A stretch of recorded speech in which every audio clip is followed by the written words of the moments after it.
What up? Hello. Hello, world. Hello, internet. Hello, Chase. Hello, Christian Gadfly. How doest thou? Doing all right. Doing all right. Just trying to tame some buffalo. Hmm. I hear it's tough nowadays. Mm-hmm. It's been a tough season. Right. We got a call-in stream planned tonight. Is that correct? That's true. So I'll go ahead and post the link in. I can do it in both chats real quick. And then what particular group, or is it just everybody? Who should be coming on tonight? Yeah, so I just kind of cast the net, but atheists is Muslims, Mormons, Jehovah's Witness, Seventh-day Adventists. Actually, there's no way to. Hmm. To the Okay. whole world. We're taking on everybody tonight. Yes. We're taking on the Uh, bagpipers and the drummers. I We're don't want taking to. on the I flute players. okay. So I now realize that I still don't have the Defending a Lion YouTube channel information. So I think I am a mod. Can the I wonder if a mod can pin Are y'all comments. picking up that lawnmower on my mic? Do y'all hear all that I racket? cannot. Oh, I'll turn mine off till I say something. uh, I can't hear anything. I'll put it back on. If it gets annoying, people in the chat just let me know, and then I will mute myself again. It's always whenever I get It's very with a faint. mic and I start recording, a bunch of racket happens. I Is it- pinned the link in my channel. I just didn't do it for Christian because he has to do it himself. Yeah, if you Also do because that. I'm not a mod on his channel. But You can be. I just don't know how to do it. anyway, I I'm wish going you to bed. were. See ya. Good night, Chris. He's Good not night, ugly Chris. enough for the Turtle Club. All right. Well, I'll get the link from you. You're on Defending a Lion. Mm-hmm. Well, just what do you mean the link? It's just the URL in your tab. He's running. Oh, I don't know. Uh, not 100% sure. I think I know who this is. Hello. Hey. How we doing?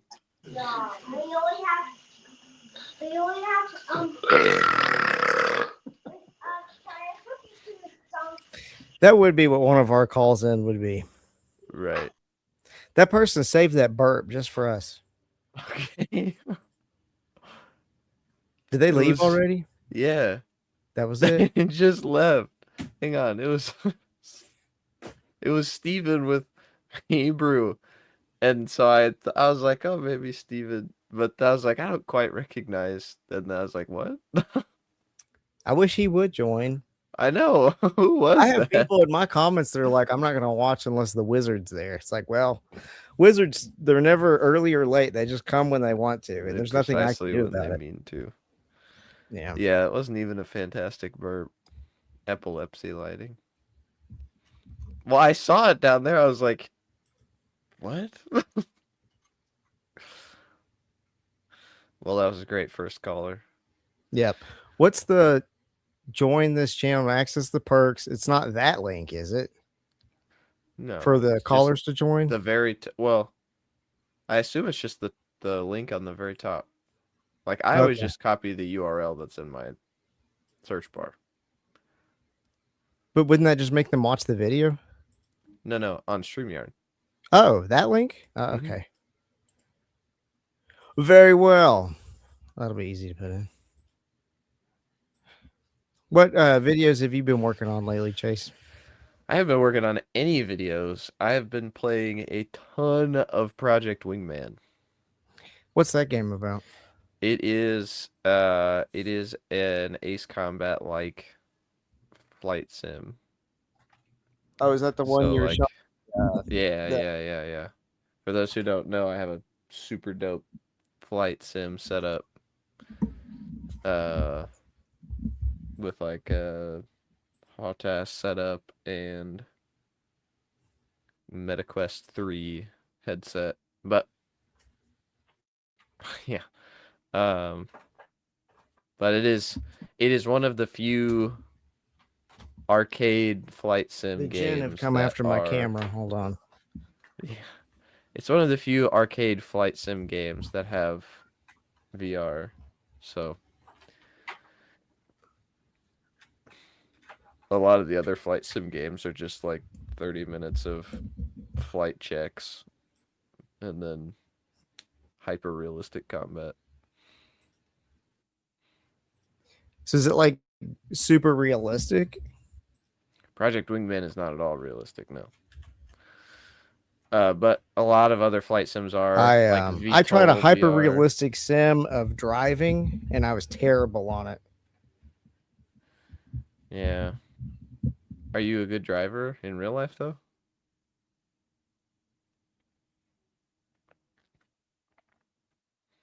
Can you hear me? Hello? Yeah, I'm fine in real life. Oh, you are way behind. Is this finally coming back on? Come on, camera. Yeah, can you hear me? Yes, but you are like way Oh, behind. Lord have mercy. Oh, okay. Well, maybe my internet's just bad. I'm off in the country.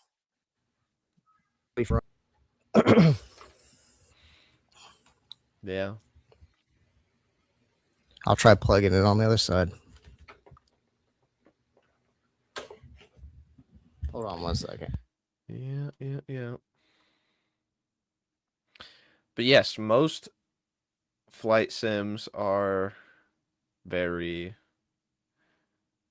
realistic. So like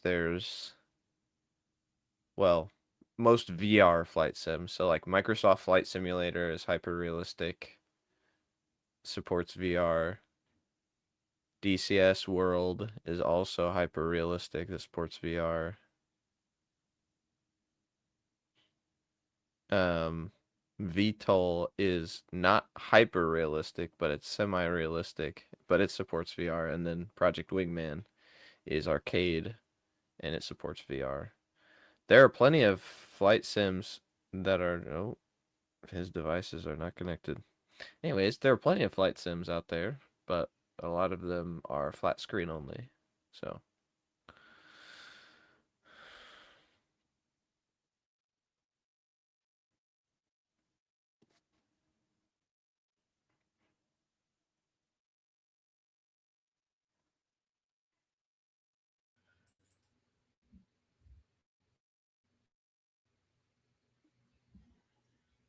I did a video on Gnosticism. Can you hear me right now?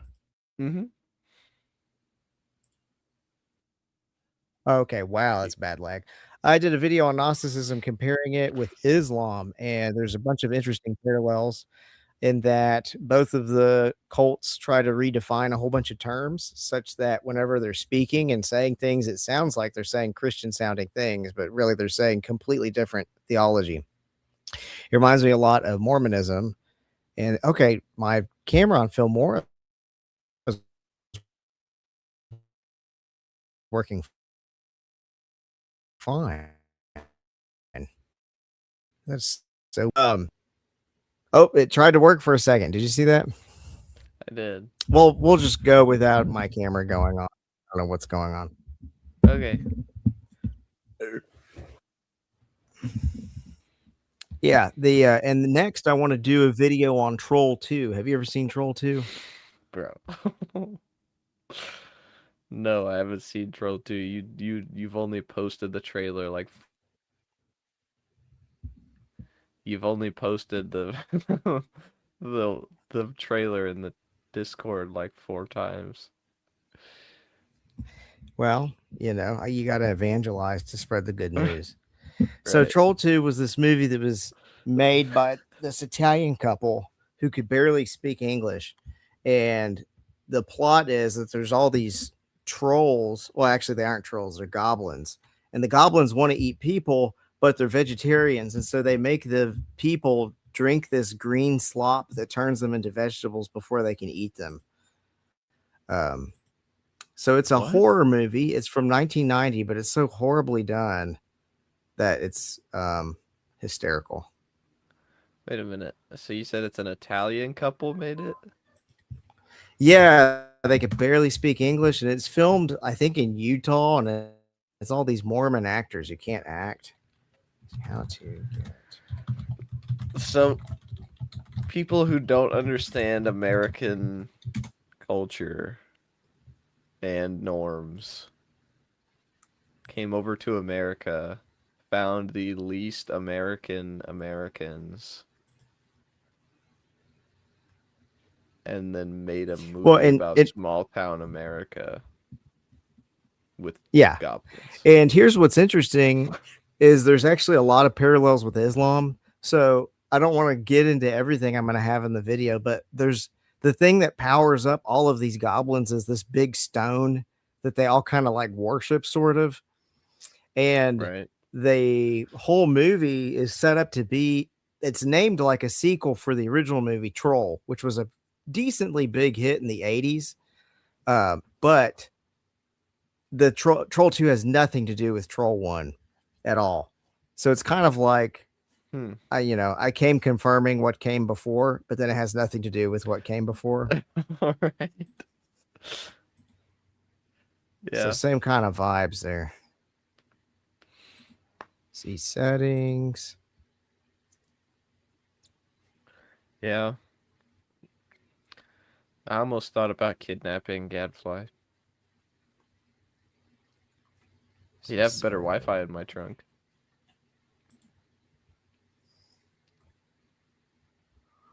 I'm trying to find, I don't know. Talk to the people about your life while I try to get my camera working. I can't find, I'm gonna do some troubleshooting and see if the browser's trying to block it for some reason. Because it's working in other programs like Filmora. Well, it may just be a problem with like trying to stream it. Like it may work locally, but not over the interwebs. But I don't know that. My life is relatively boring. Other than like apologetics, my hobbies. I've had many hobbies over the years. Flight sim is just the newest one. What would you give? Let's go through the worldviews and talk about what your arguments are against each position. Sure. And do like, if you had like a 3-minute TED talk to tell why atheism is wrong. So or whatever one you want to pick. So 3-minute TED talk on atheism and Islam are oddly enough almost exactly the same. So, hey, camera works. Yep. In terms, but my AC doesn't, as you can see. Oof. Are you sweating? Pull out my Elijah Johnson. So with atheism, right? It is impossible to be an atheist and not be a naturalistic determinist, right? So if you are a determinist, which also Muslims are determinists, then I have a single argument, right? It's called the rationality argument. And put simply, it is the idea that if your belief in atheism or Islam is caused by forces that are outside of your own will or control, then your choice not only is not free, but it's not rational, because your rationality, like your mind, your intellect, your understanding didn't bring you to that conclusion. Whatever deterministic means did. So if you're talking about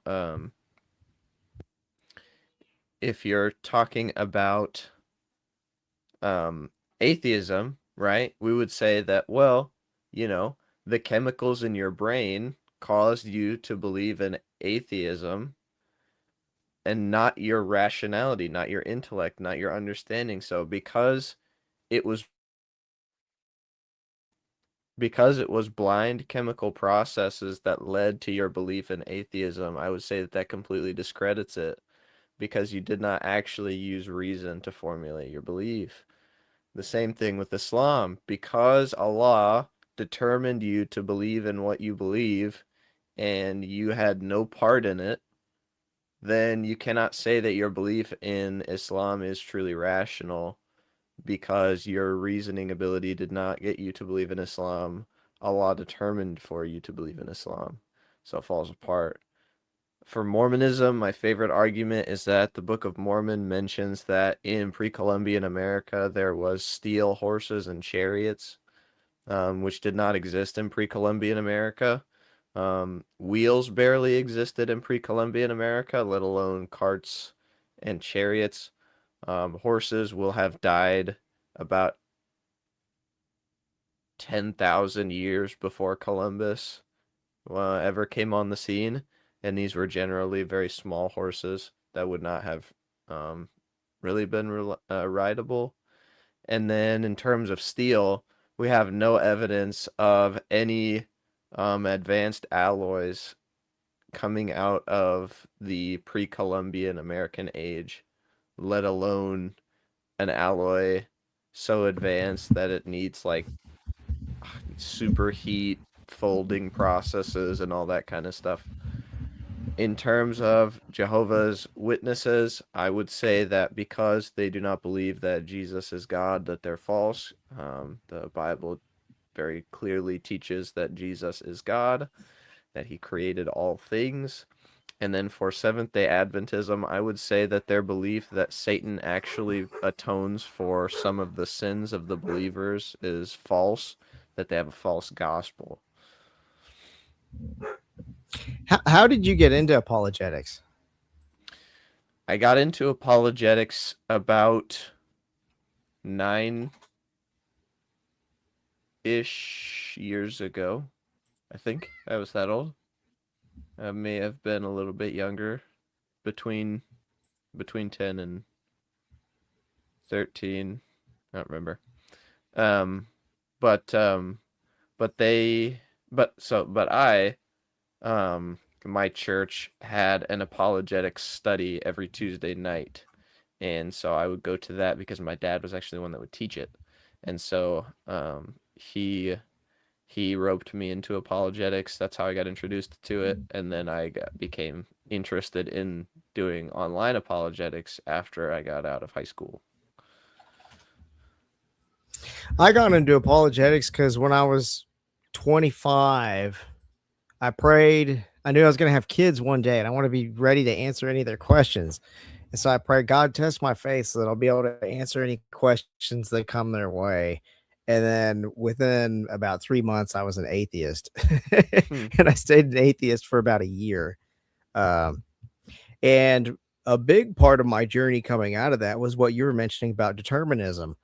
I kind of deconstructed everything. I was hyper skeptical.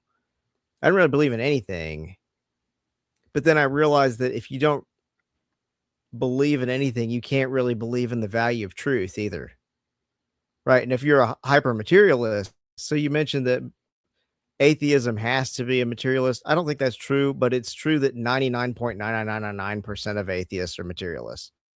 Right. Especially if you're from my generation with the new atheists and all of that. And it needs to be measurable and repeatable to be true. And all the Richard Dawkins stuff, they're all materialists. And if you are a materialist, then you're right. There is no rationality because everything is just determined by these blind laws of physics. And that attacks things they don't realize because they're all humanists and they believe in the dignity of humans and the value of truth and that you need to follow the truth no matter what. But none of that works if materialism is true. And so that was a problem. There was no way to argue for the value of truth, right? The only way that truth can have any value is if there's some kind of meaning to life. And there can only be a meaning to life if there's some purpose of what we're supposed to be doing. But if there is no purpose, then there's no meaning, then there's no value to truth. And so this thing that's their place of pride in all of their propaganda doesn't even make sense in their own worldview. So then I also applied that same type of thinking to myself. And I go, okay, well, if I'm really just deterministically put where I am because of the laws of physics and everything that came before and the bag of Cheetos I ate at lunch, then I don't really exist. The thing that I'm saying as so even my consciousness isn't measurable and repeatable in third person terms, and my free will isn't either. And so everything that I might be referring to by the pronoun I doesn't actually exist. So that's where my atheism actually led, was I don't exist and there's no point to anything. So it wasn't something liberating. It wasn't something that's like morally superior to religion.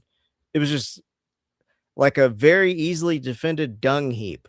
There's nothing there. Yeah, it's like you can argue it, but what's the point of arguing it? What value is it if it is true? And so I actually got into some wagers. Pascal's wager didn't work for me because the same thing you always see online where there's 60,000 gods. How do you know you picked the right God? You're going to piss off Allah if you pick Jesus, and so on and so forth. But there is a binary that's simpler than that rules out materialism. And it's either your life has a purpose or it doesn't. You can believe your life has a purpose, or you cannot believe your life has a purpose. So let's run the wager, right? Let's say that life has no meaning and you believe that it has no meaning. Okay, well, what value is that? What have you gained that's an advantage? Nothing. Okay, let's say life has no meaning and you incorrectly believe that life has meaning. Well, you're wrong, but it doesn't matter because there's not some greater purpose that you're supposed to be living up to. And so no harm, no foul. You thought that life had meaning, even though it didn't, but it doesn't matter because the truth doesn't matter if there's no purpose to life. So then let's say that life has meaning, but you don't believe it has meaning. Well, you might squander your life and miss the opportunity to live up to whatever potential you were supposed to live up to. That might be a very dangerous thing. And I'm not even talking about hellfire or religion or anything like that. I'm just saying whatever it is you're supposed to be doing, you're not doing it. And surely that's not going to be a happier reality for you. And then the last wager is that your life has a meaning and there's purpose to it. And you believe that has a meaning and purpose to it. Now, that doesn't mean you're going to find your purpose, or it doesn't automatically mean you'll get there, but you can search for it and you might find it. Now, what does that imply? Who knows?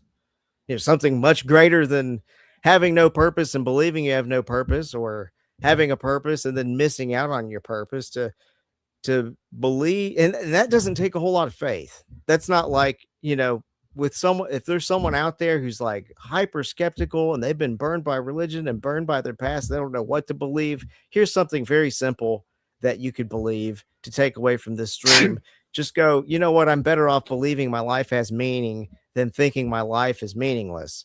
And if I have to throw out materialism to get there, then throw it out, because anything getting in the way of that is not of any value to you anyway. Anything that keeps you from saying the truth has value and life has meaning, there's no point in holding on to it. And so materialism implies that, throw it out.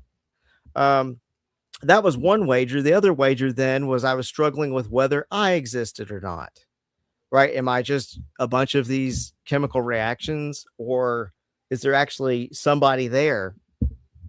And so another wager, either I exist or I don't, right? And you can run the same wager using free will with it too. Either I exist and I have free will, or I don't exist and there's no free will. I could believe that, let's say I don't have free will and I incorrectly believe that I have free will. Well, I had no choice in the matter anyway. Let's say I have no free will and I believe I don't have free will. Well, I had no choice in the matter anyway. Let's say I do have free will and I don't believe that I have free will. Well, I might constrict myself, right? So this is like this. David Wood talks about this in philosophy. It's focusing on your locus of control, the things you can control. people who take responsibility for their lives and assume that they can have a bigger impact on what happens to them end up achieving way more than people that think they're just the victim of everything. And it's the same with free will. If you believe that you can have an impact on your destiny, crazy thing, you start having a way bigger impact on your destiny. And so if you have free will and don't believe that you have free will, you might constrict yourself. And then let me get the last corner of the wager. Right. If you have free will and you believe you have free will, you can lean into it and end up pursuing whatever it is you're supposed to pursue. Go ahead, Chase. I was just going to say, even if you believe you have free will and you don't have free will, you can seemingly change your destiny, even if that was what was always going to happen. You know, like, because you don't, and this, I'm not saying this is a good argument against determinism, but I sure don't feel determined. You know what I'm saying? Like, it doesn't, nothing about my experience leads me to believe that I'm determined, right?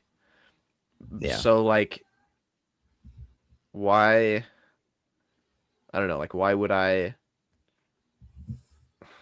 it's just hard for me to understand why I should assume that I'm determined when I... And there's certain things that it feels like you're stuck on train tracks and you can't get off, you know? It's like, what? A simple one is I love the taste of fried rice. I didn't choose to love the taste of fried rice, but I can choose when I'm going to eat it or not eat it, or, you know. So you mentioned that there are non-naturalist atheists. I was just curious what you meant. Yeah.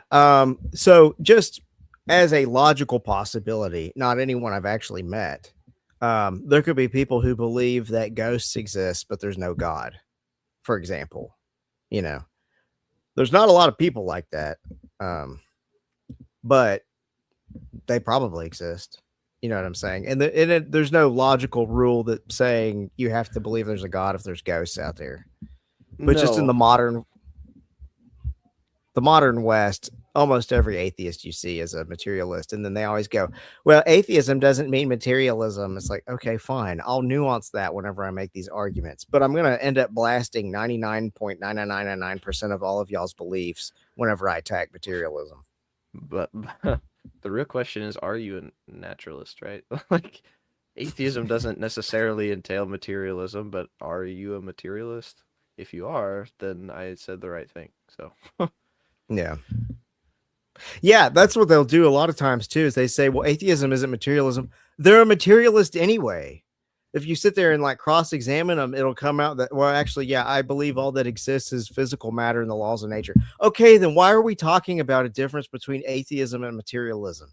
That happens a lot. Technically, like, as an atheist, you could, like you say, you could believe in ghosts, but like the whole point of atheism is to be as strictly observationist as possible. So, like, I don't know. I guess, yeah. We just don't see it a lot because almost every atheist you run into, they believe in a very, very stupid epistemology called empiricism, where it's basically something needs to be measurable and repeatable in order to be true. Yeah. Only measurable things can be known. Yeah. So epistemologies like that are self-refuting, because you'll say, I can only believe in something if it's provable by science. Well, that statement, I can only believe in something provable by science, is not the sort of thing you can prove with science. Right. Yeah. Anytime you hear logical, so all that stuff's called logical positivism. Whenever you hear those sorts of epistemologies, always run them against themselves and they never live up to it. Right. There's no truth. Right. From there, I studied a whole bunch of different religions, as I mentioned in our stream the other night. And I only studied Mormonism for about 2 hours before I was like, this is the dumbest thing I've ever heard of in my life. And I'm not saying there aren't smart Mormons out there. There's very smart Mormons, but they're like super critical, skeptical scholar type. Like, what's his name? Dan McClellan or whatever. Smart guy. I have no idea what he even means when he says the statement, "I'm a Mormon." Like, what is it you actually believe that's different from like a secular humanist who's a super skeptical, like New Testament scholar? I don't know. I've never seen what it is he believes that's different from, like Bart Ehrman. Mm. He's probably more liberal than Bart Ehrman. I don't know Bart Ehrman's political leanings, but he looks more conservative to me. Just kind of a frumpy looking, nerd looking dude. Fox News watching. I kind of like Bart Ehrman. So he was a big part of me returning to the faith, actually. Have you read any of his books? No. And he's got kind of a contagious laugh. He's like Chris that way. Bart Ehrman, he Harvey? wrote a book called, huh? You mean like Chris? Chris Like defending a lion? Chris. He's got a contagious laugh. I don't know if his laugh is contagious, but if he starts laughing, it makes me laugh. Bart Ehrman, he wrote a book called "Did Jesus Exist?" and I read that when I was an atheist and I was a mythicist at the time because I was, the new atheist movement type atheist, and that book basically nuked mythicism. Like it didn't just like call into question, it made it look dumb because it clarified the epistemology of a historian and how you can't just say, I only believe in science and then go to history because you would throw out everything in history. You couldn't believe anything in history.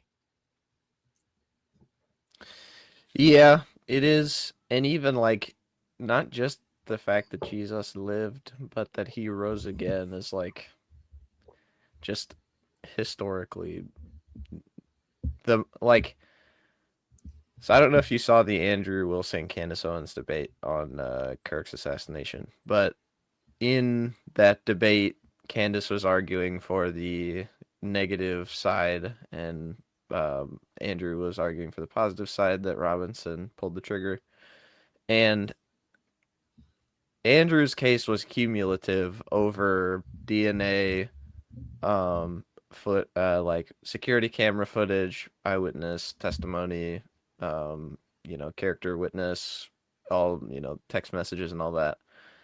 That to me is very much like our case for the resurrection. Like, it doesn't rest on one particular thing. It is supported by many different supporting pieces of evidence that is only most easily explained by the fact that he rose from the dead. It's just like Occam's razor, right? We should not multiply assumptions. So why would we multiply assumptions that he did not raise from the dead when that means you have so much more evidence to explain away than believing in the resurrection, Well, as a lawyer, I should have realized, it sounds so dumb to just say it like this, but that eyewitnesses are actually evidence, because you use them to prove up stuff all the time, like in court. But then whenever it came to religion, it would be like, or especially if it's old, you go, oh, well, that was from a long time ago. Well, if I write down a true statement and put it on this table right here and 2,000 years goes by, is that statement suddenly false now? Nope. No. You have to look at the validity of the statement on its merits. Yeah. And so, there's kind of this idea, and maybe I should write these things down because it's getting harder and harder to remember my atheist phase, because it's getting where it was longer and longer ago, where there was these certain hangups I had. And one of them was that just like the age of the eyewitness testimony, but just because it's old doesn't mean that it's false. The other thing was a lot of scholars question the authorship of the Gospels. And I actually I doubted all of it too for a big period. The first one, though, I started to believe was authored is the one that probably the most scholars reject, which is John. And there's a lot of reasons for reading in John. I was like, actually, I think this might have been written by John. And then Mark and Luke became way easier to push too, because it's like, if someone's making it up, why would you pick Mark? Who is Mark? Who is Luke? Well, yeah, Why they have already circulate. Well, not already, but they had circulating very shortly after the Gospel of Peter. You know, so it's like that's who actually wrote the Gospel. So why wouldn't you put Peter's name on it? Oh, well, because Mark was the scribe, and everybody knew that he was the one who actually wrote what he had to say. This is something that really got my noggin spinning too when I was an atheist, was reading Bart Ehrman's book. He mentions that Luke in his introduction says that he interviewed autotoptai, which are eyewitnesses. And after he says that, he goes, I have no reason to doubt Luke here. And I'm like, do you have any idea what you just said? It's like you just confirmed that this book has eyewitnesses. Right. Like, let that impact you a little bit. Don't just write that paragraph and keep going on in your skeptical life. It's like, what does that mean? Yeah, actual serious scholarship is so much different than what the popular level person understands or even thinks it is. Like Muslims will take Bart Ehrman and think he's like their savior, like their modern prophet Ehrman, peace be upon him. They used to quote Metzger all the time, and they haven't in a while. They used to be like, Bruce Metzger says that the books are corrupted. And then I did like a short where I like found a clip of Bruce Metzger say that you could just like reconstruct the text and correct it. And then I haven't really heard them. Well, saying yeah, that's that anymore, what Sheikh Uthman said something very similar in the yeah, last he quoted 10v1 James debate. Dunn. He quoted, well, yeah, he quoted James Dunn, but then he also quoted MacArthur. Well, not MacArthur, but the MacArthur Study Bible. And he was like, look, it says that they don't even know what this thing says. Hey, man, whoever just joined, all right, man, he's gone. But like he said, you know, though we have a great many manuscript discrepancies, we can very easily reconstruct what the original text actually says. They always forget that second half of that stuff. Yeah, when scholars say that. At least Bart Ehrman will be like, yeah, there's hundreds of thousands of differences, and 99% of them are totally like not meaningless, but they don't have any effect on the message at all. It's like, right. Okay, thank you. That's not the part the Muslims always quote, though. Roger never had a devil fruit, so you've been outed as a fake One Piece fan. No, I'm just kidding. But he was a hockey user.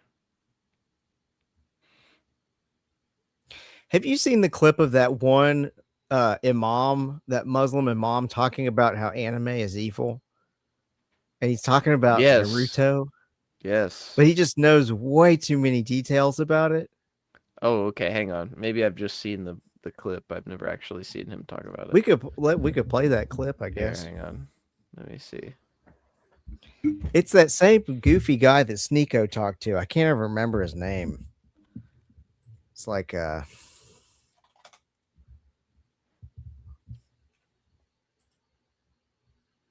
something. Let me search this.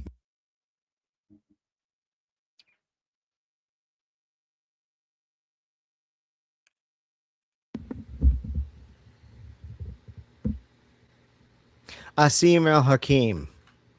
Yeah, Asim al-Hakim. Sheikh. Japanese cartoons. We can pull it up real quick. Yeah, pull it up. I want our audience to see this video. I think it's important. Okay, hang on. So I have it here. I'll put it on this screen and full screen it that way. Hang on. Oh, hello. I'm still here. I did do this for. Okay, hang on. Okay. We're still learning, everybody. Chris said, I can't get on there. I'm too tired. And then he's just going to spam the chat the whole time.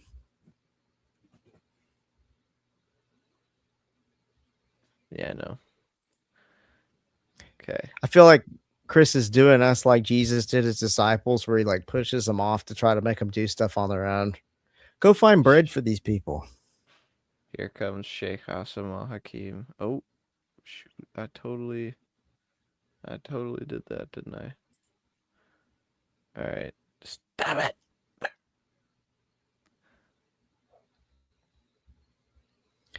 Share screen. And I want any am Naruto fans out sure. there to listen to this man. I need to make sure should it is listen to his sharing message. with audio. No, it is with audio. Add to stage. Let me know if you can hear it. What is Naruto? Naruto or Uzum? I can't hear it. Oh, Why I can't can. I hear it? Why can't I hear it? Hang on. Chat, do y'all hear that? I hope so. Ali says, I want to ask if what Stop. I can No, 100% hear that. Chat hears it too. Oh, is it because of that? watching anime like Naruto is halal or makruh. What is Naruto? Naruto or Uzumaki Naruto He knows the is Japanese an name. anime, cartoons, Japanese cartoons that came like 20 plus years ago, and they started in series, and it talks about the community of the ninja and how there was a demon known as the nine-tailed fox who was spreading corruption and chaos in the place until one of their masters managed to capture it and put it and imprison it in his newborn child. It's so much more detailed than he needs to get to his point. This is. I half expected him to start pulling out the names of the characters specifically. Oh, just wait. I don't want to get like banned or anything, so I'm pausing it every day. Yeah, he literally said No, spreading corruption in the, and then you knew he wanted to say land because that's what they always say is spreading corruption in land. But he said the place. It's like what? And it talks about the life of the child and how things are happening, etc., blah, blah, blah. Now, lots of the people said that this is an innocent thing. But even the disbelievers raised red flags because this had many issues to them as disbelievers, let alone to us as Muslims. Among these things, for example, that there are subtle hints of sexuality in it. So this Naruto had a crush on his teacher. How is this possible? Again, LGBT? Wait, what? Is this teacher a woman? I don't know. No. I've never seen the show. Who are we talking about? Naruto, right? Does the Yeah, I main know, but character he- have a gay he does crush on his not- teacher? No, no. I think he's seeing what he wants to see. Yeah, dude, I'm like, what are we talking about? He's got one teacher, Iruka Sensei. No, I think he's dude. he's been. Go ahead. Okay, hang on. He may have actually seen all of episode 1, like Chris said, because in episode 1, Iruka Sensei is like his dad, because like his dad dies shortly after he seals the nine-tailed fox in his son. So like he dies, and then he has to like grow up without his mom because she dies in childbirth, and so he's an orphan, essentially raised by the village.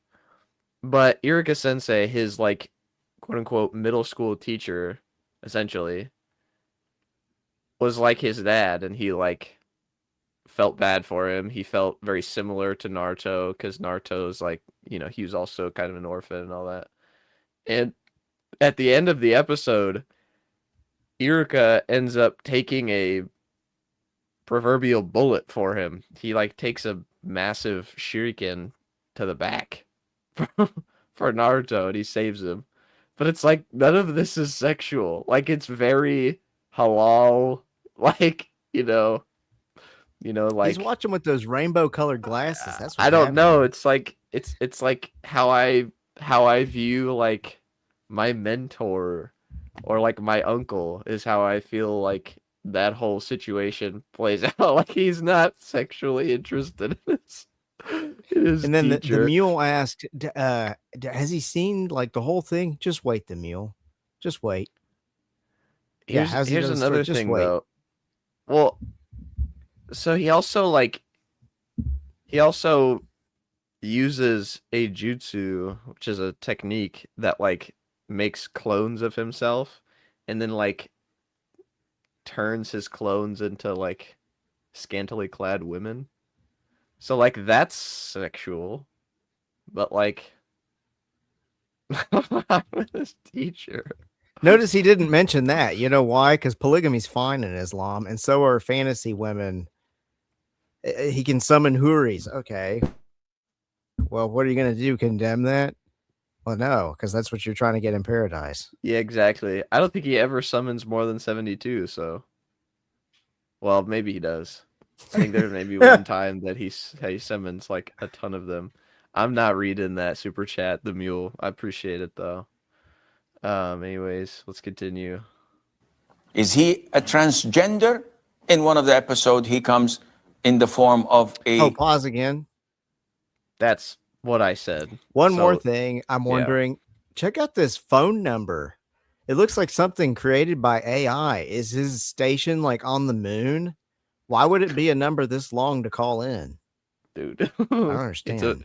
It's a pager number. When you call it, your pager explodes. No. No, so all right, he's talking about transgender something.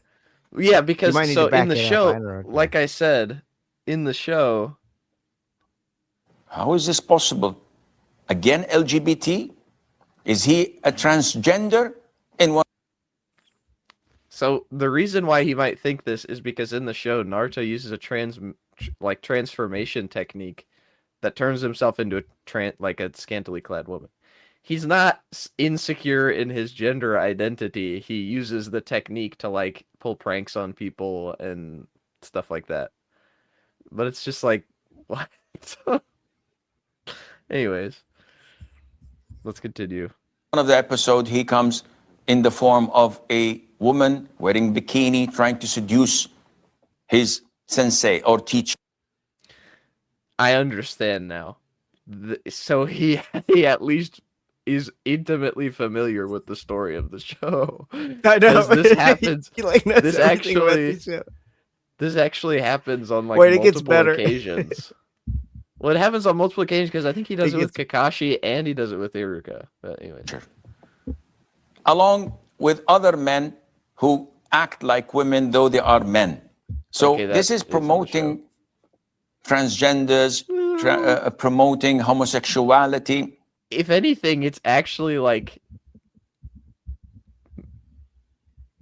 straightenizing, if that's a word.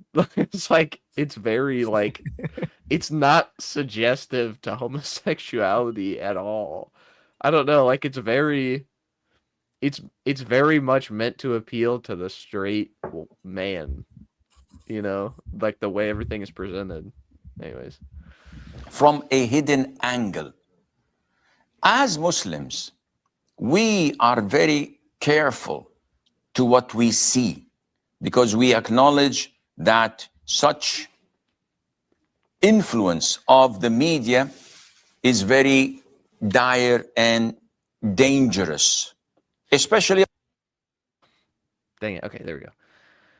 I don't appreciate his lapel mic.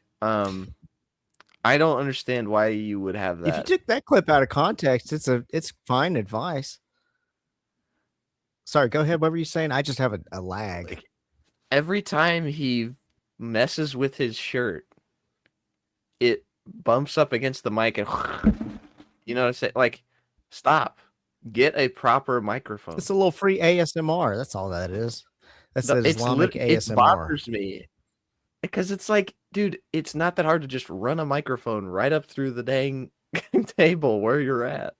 Anyways, let's continue. On our children.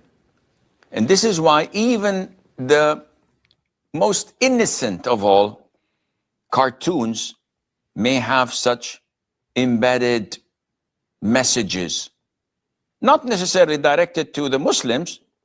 They don't care. They just want to spread evil and to raise our children on what they want them to believe. Even What? That's not Naruto is Who's not the a they docu- here? I think the they is the Japanese animators. I guess. Japanese cartoonists are trying to control the world. I guess it went from the Jews to anime. I don't know. It's just kind They're of trying to brainwash little kids into thinking they can become Super Saiyans. Have you seen that kid who tries to become a Super Saiyan who just starts screaming louder and louder? No, it's crazy. It's Let's not worth continue. pulling up. No, this is already entertaining enough. Tom and Jerry, you will find such hints when the mouse What kind of Tom and Jerry's is you watching, bro? Where are the sexual innuendos in Tom and Jerry, bro? It's just a cat and a mouse. What are we talking about? Hang on. wears a bikini and dance the Hawaiian way of dancing. That's not. Oh my gosh. Oh, Because my he didn't put a goodness. niqab on first, Chase. He needs to have a Why- burqa. Why are Otherwise, we he'll lead people astray. Why are we over sexualizing a cartoon mouse that's significantly more harmless than reading the Quran? Like, That's a good point. Yeah, because there's always some kind of like Dude, there's- smut or dirt in these dumb shows, Yes. but it's like, is it really worse than the Quran though? yeah, bro, like, Does it tell you to hate what? people who don't believe like you? Or the Hadith? Like, you're gonna tell me Yeah. reading about Muhammad's child marriage and like, no, you're not gonna tell me that, bro. And tries to seduce others. This seems innocent, but it is not. Our children, when they're 3 or 4 years of age, watching this has a negative impact as they grow. So for us Muslims, we have to be very protective from watching such filth that doesn't get us closer to Allah. But Sheikh, it's fun. Yeah, I know it's fun. It can easily consume 5 or 6 hours of your... He knows it's fun. Wait, yeah, I know it's fun. You can tell he's seen like every episode. It can easily consume 5 or 6 hours. How do you know that, Shake? But wait, let the man cook. Back it up for a second. Let's listen to him. Sheikh, it's fun. Yeah, I know it's fun. It can easily consume 5 or 6 hours of your day because you're addicted to it. And the bad part is, even if you spend 6 hours a day and you've had enough, you turn it off, what happens? The moment you see your mom or dad or someone close to you, I'm bored. You've just... You can tell he's lived all this. First of all, how do you have such intimate knowledge of this subject, dude? He knows every detail of the show. He talks about you get on there for 5 and 6 hours. You can't stop watching. It's just so fun. It's the funnest thing you've ever done. And then your own family is boring to you. Well, It's to like, be this poor fair, guy. to be fair, the entertainment industry has very much cashed in on this idea of like instant gratification. And so he is making valid commentary on the Yeah. modern entertainment industry. Let's let him cook, I guess. Yeah, spend now 6 he- hours watching something you like. Yeah, but still I'm bored because this is an addiction. It doesn't fulfill the vacuum in your heart. And this is why we need to address this issue with Islamic Alternative, with sports clubs, with What? What is sports do you okay, think he plays? first of all, what exactly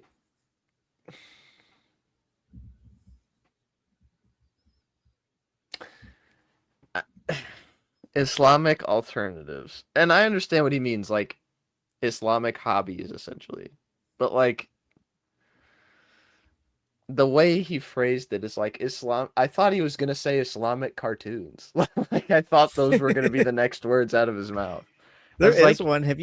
There's like a what? cocoa melon that's like Islamic. Have you seen it? I'm good. I I choose me. follow it on YouTube. I want to get it and voice it over for one of my I, videos. It'll get I, copyright struck though, bad, but oh man, it could be so funny. I Like choose teaching me, the little dog. kids how to make bombs or whatever. No, that's what I was gonna say. I wonder how he views video games because like whenever I do flight simulators, like I wonder. Anyways, places where kids can hang out safely and learn good things with righteous, practicing Muslims, and Allah Azza wa Jal knows best. oh whoops, I mean, he's right. What's We up, should touch everybody? grass, you know. my fault. Have Gang. in your flight simulators, have you ever tried to like wreck into two towers or anything? I wasn't gonna say anything, dog.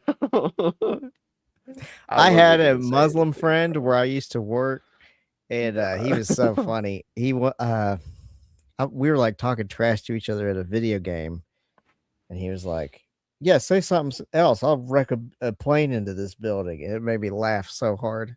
Nah, bro. No, Well, I was some about to say, Muslims are like, cool. Shake, what if I play a video game where I learn how to fly planes? Like shoot down the kuffar. Is that enough for you, Shake? I think Arabic people are fun. So this particular friend was from Saudi Arabia, and they love trash talk. Even the Dawa guys love trash talk, and sometimes it actually does make me laugh because I do like trash talk. But it's like it's too much. It's just all they do, and then it's just boring. There's no love behind it. But if you Well, get like some friends and you love each other, you can trash talk each other. It can be really fun.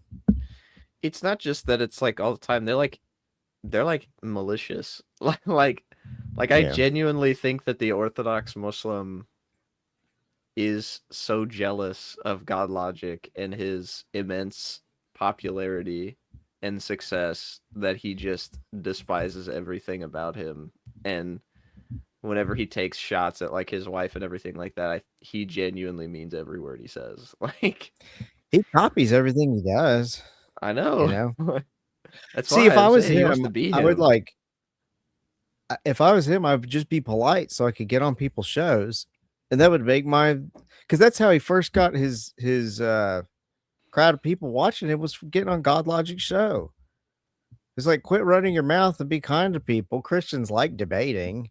They'd let you on the show if you weren't a jerk all the time, and then you could grow your base. Right. Well, that's the thing. They can't because they're just like horrible people. I don't know. Like, I don't know of any other way to put it. Like, they're just detestable human beings, and they legitimately cannot stomach just being kind. I don't know. Like, this has just been my personal experience of watching Dawa for years. Is like, you cannot stand being a nice person, can you? Like, you Or other actively Muslims have to being be nice to unpolite. Christians. So did you see where Joe Schmidt became a Catholic? Mm-hmm. And then Khalil Andani was like, "Congratulations on believing in the one true God," or something like that. And then Orthodox Muslim was like, "Oh, you said this to a kuffar or some dumb crap." Like he was just giving Khalil crap about it. And so then I tweeted, it was like how Orthodox Muslim responds when another Muslim treats a Christian like a human. It's just a guy's head exploding. Right. Well, it's like, yeah, I don't know. Well, it's been like an hour. We had 2 callers. One came on, burped, and left. I legitimately thought it was Steven because like it was dark He had a nice full beard, and but he also had Hebrew in his his little tag. But then it was like not apparently Steven. And then we had another caller who decided to give up after his or her after their stuff did not work. So I don't know. I usually try cap it at like again. an hour. Evangelism's like fishing. You just gotta try one bait, it doesn't work. Okay, we'll try another bait next time. Ibn Chris is sleepy by, I believe, Ash. Also, I don't know if he's Ibn. I don't know his dad's name, but that's okay. You're more than welcome to come on if you want, Ash. We're just kind of hanging out at this point. If you have something you want to talk about. Yeah, we were going to take call-ins, but we only got 2. And they were both, one just burped and the other chickened out before they even got on the thing. Robert, give me a good comic debate topic and I might. What a dope. Where is it? Ibn Chris. He is taking the night off. He wants to be sleepy by and rested for once in his life. So He's he sleepy gave you boy. management. He's running, in other words. He's running. Yes. Yeah. Thought I'd come say hi because you guys sounded like you were about to go to sleep. We were about to wrap up, but yeah. Not anymore. I don't mind because Chris Here always comes the Jew. he stays up. I can ask you like some you got a challenging. green screen going, Ash.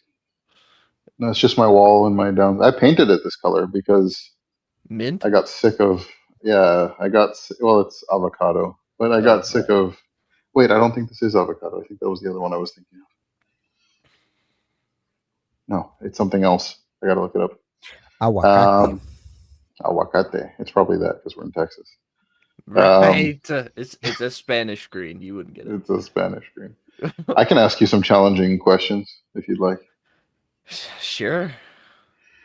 Can I request that they not be about the interdenominational thing? Yeah, no, I'll pretend I'm still Orthodox Jewish. Good, absolutely. I will pretend. Wait, that's a different religion. Tequila. Tequila. Well, that was quick. He's quick on his feet. So, a lot of Christianity's claims, in order to be true, would hinge on the validity of the Apostle Paul. Would that be correct? Well, in terms of like how the church operates and what Christian life really looks like, I would say that there are certain things that only Paul really talks about. But plenty of things that Paul talks about could be found in not just the other epistles, but also taught by the Lord Jesus in the Gospels. But like in terms of his apostleship and his pivotal leadership, then yes, there is a significant amount of Christianity that does hang on Paul, but I wouldn't say that it's most of it. Well, a significant amount of the evidence for the resurrection, for example, is Paul at his time asserting to people that would know to refute him if he was lying. Yeah. That more than 500 people saw the Lord Jesus risen, right? Right. So there'd be quite a bit that hinges on Paul. Sure. Okay. And the account that we have that would be the most valid would be the book of Acts, correct? The account of Paul's life? His life, his conversion. Right, yes. Okay. Now, in the book of Acts, which is written by Luke the evangelist, we have an account of Stephen presenting his case for Jesus to the Sanhedrin. Right. Correct? The words being used there are that he, at the time that he is kind of at the end of his testimony, he is filled with the Holy Spirit and looking on God in heaven. Right. And he looks like an angel. Right. So we'd be pretty much correct in asserting that he's speaking infallibly at this stage, correct? Oh, this is weird. Okay. This is scary. But yeah, okay, I'll take it. Continue.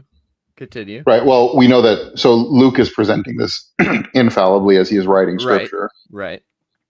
and we can assume that he's giving a testimony of Stephen speaking infallibly, being filled with the Spirit.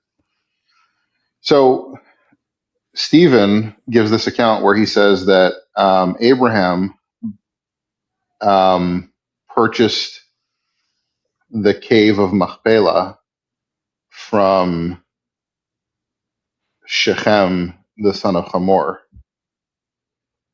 or Hamor, however it phrases it, right? Or the sons of Hamor. But factually, this is incorrect. So it's Shechem and Hamor is the story with Jacob and his sons, has nothing to do with the cave of the patriarchs, and is some 500 miles north of Hebron, where Abraham purchased the cave of Machpelah.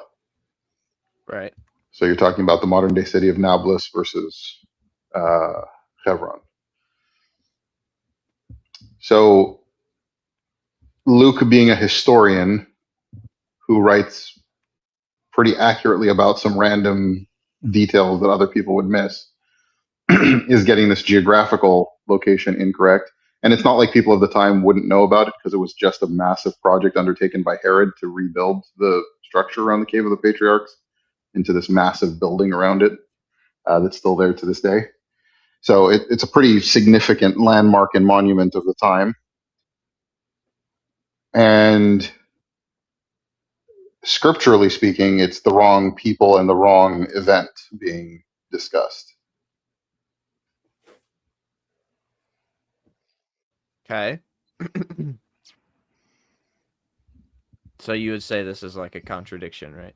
Or this would be, it would not a contradiction, it's an error, like an overall error in geography, as what, like, which kind of hurts Luke's credibility as a historian, but also hurts the infallible claims of Scripture, the New Testament being Scripture, if Stephen is filled with the Spirit and getting these details wrong. Where's that at? That's Acts 7, correct? 5 or 7. It's not 5, 6. 6, 7. What do you think of that? I'd like to read where he says it real quick. Well, and I'd have to just look into it. I would so if I was going to have to try to address that, I would first go to like an Acts commentary, see what they say, and then I would also just remember it is a Greco-Roman historiography. You could watch my video on it. Oh, I could. Man, you just came here to plug your own dang. If this troubles you, if this troubles you, see Ash's video. Yeah, so there's even like differences wherever the demoniac is, like the Gadarenes versus the Gerasenes, and so like with my view of Scripture, I can deal with the Gospels being Greco-Roman historiographies without going, oh no, that means the Spirit wasn't present in the authorship of these texts. But before I bit the bullet like that, I would want to look into it and see if there's some theological reason that he's saying this, or what the what is the cultural impact of the location that he's changing it to. So I'd have to like sit and take time and think about it, see like what is Luke trying to express with this, you know? Right. What do you think, Mr. Rogers? Goldie Roja. Oh, Robert's here. Hang on. He asked. Yeah, I'll bring Robert up. What up, Rob? Hey, what's up? How y'all doing? Doing good. Doing good. You? I'm well. I truly am doing better than I deserve. Amen. Aren't we all? Yeah. Sorry to cannonball in here. Ash Mays. Robert, do you have thoughts on Acts with? No, not particularly. I have more thoughts on that beautiful 90-minute performance piece Ash Mays and AP did last night. That I That haven't was gotten to watch the incredible. whole thing yet, but I busted out laughing whenever I did look at it a couple of times. Oh man, it's so funny. What's funnier than that is the people saying unironically that I destroyed AP. So my grandfather, God rest his soul, was a master of dry humor, and I really thought that I got it. But I'm sitting here listening to this live stream, and Ash, when you bring up Jay Dyer, and AP's like, "Oh, you mean when he attacked me?" And you're like, "Oh, let's skip that." I'm sitting here like listening to this, like getting a little pissed. I'm like, "What the hell is this?" Just like, but I could not make heads Ash or is tails just of so it dry. You the said to realize entire it, Charles. time. And then like I'm you drier than a randomly Cabernet mentioning, Sauvignon. then yeah, good. Then you like randomly mentioning like Kugel like Yeah. halfway through. I was If just you have like, an what? emotional And response you to look this, AP. disappointed. I was just like, what's going on? Yeah, when you asked The him if word- he hadn't had it, like you looked like defeated. The Yeah, you were word so association was probably my favorite part. That one was so good. He was like, I like that idea he for an said, interview. he said Israel, food. he was like, so I find a pattern here. You talk a lot about food and family. Are you a Jew? Yeah.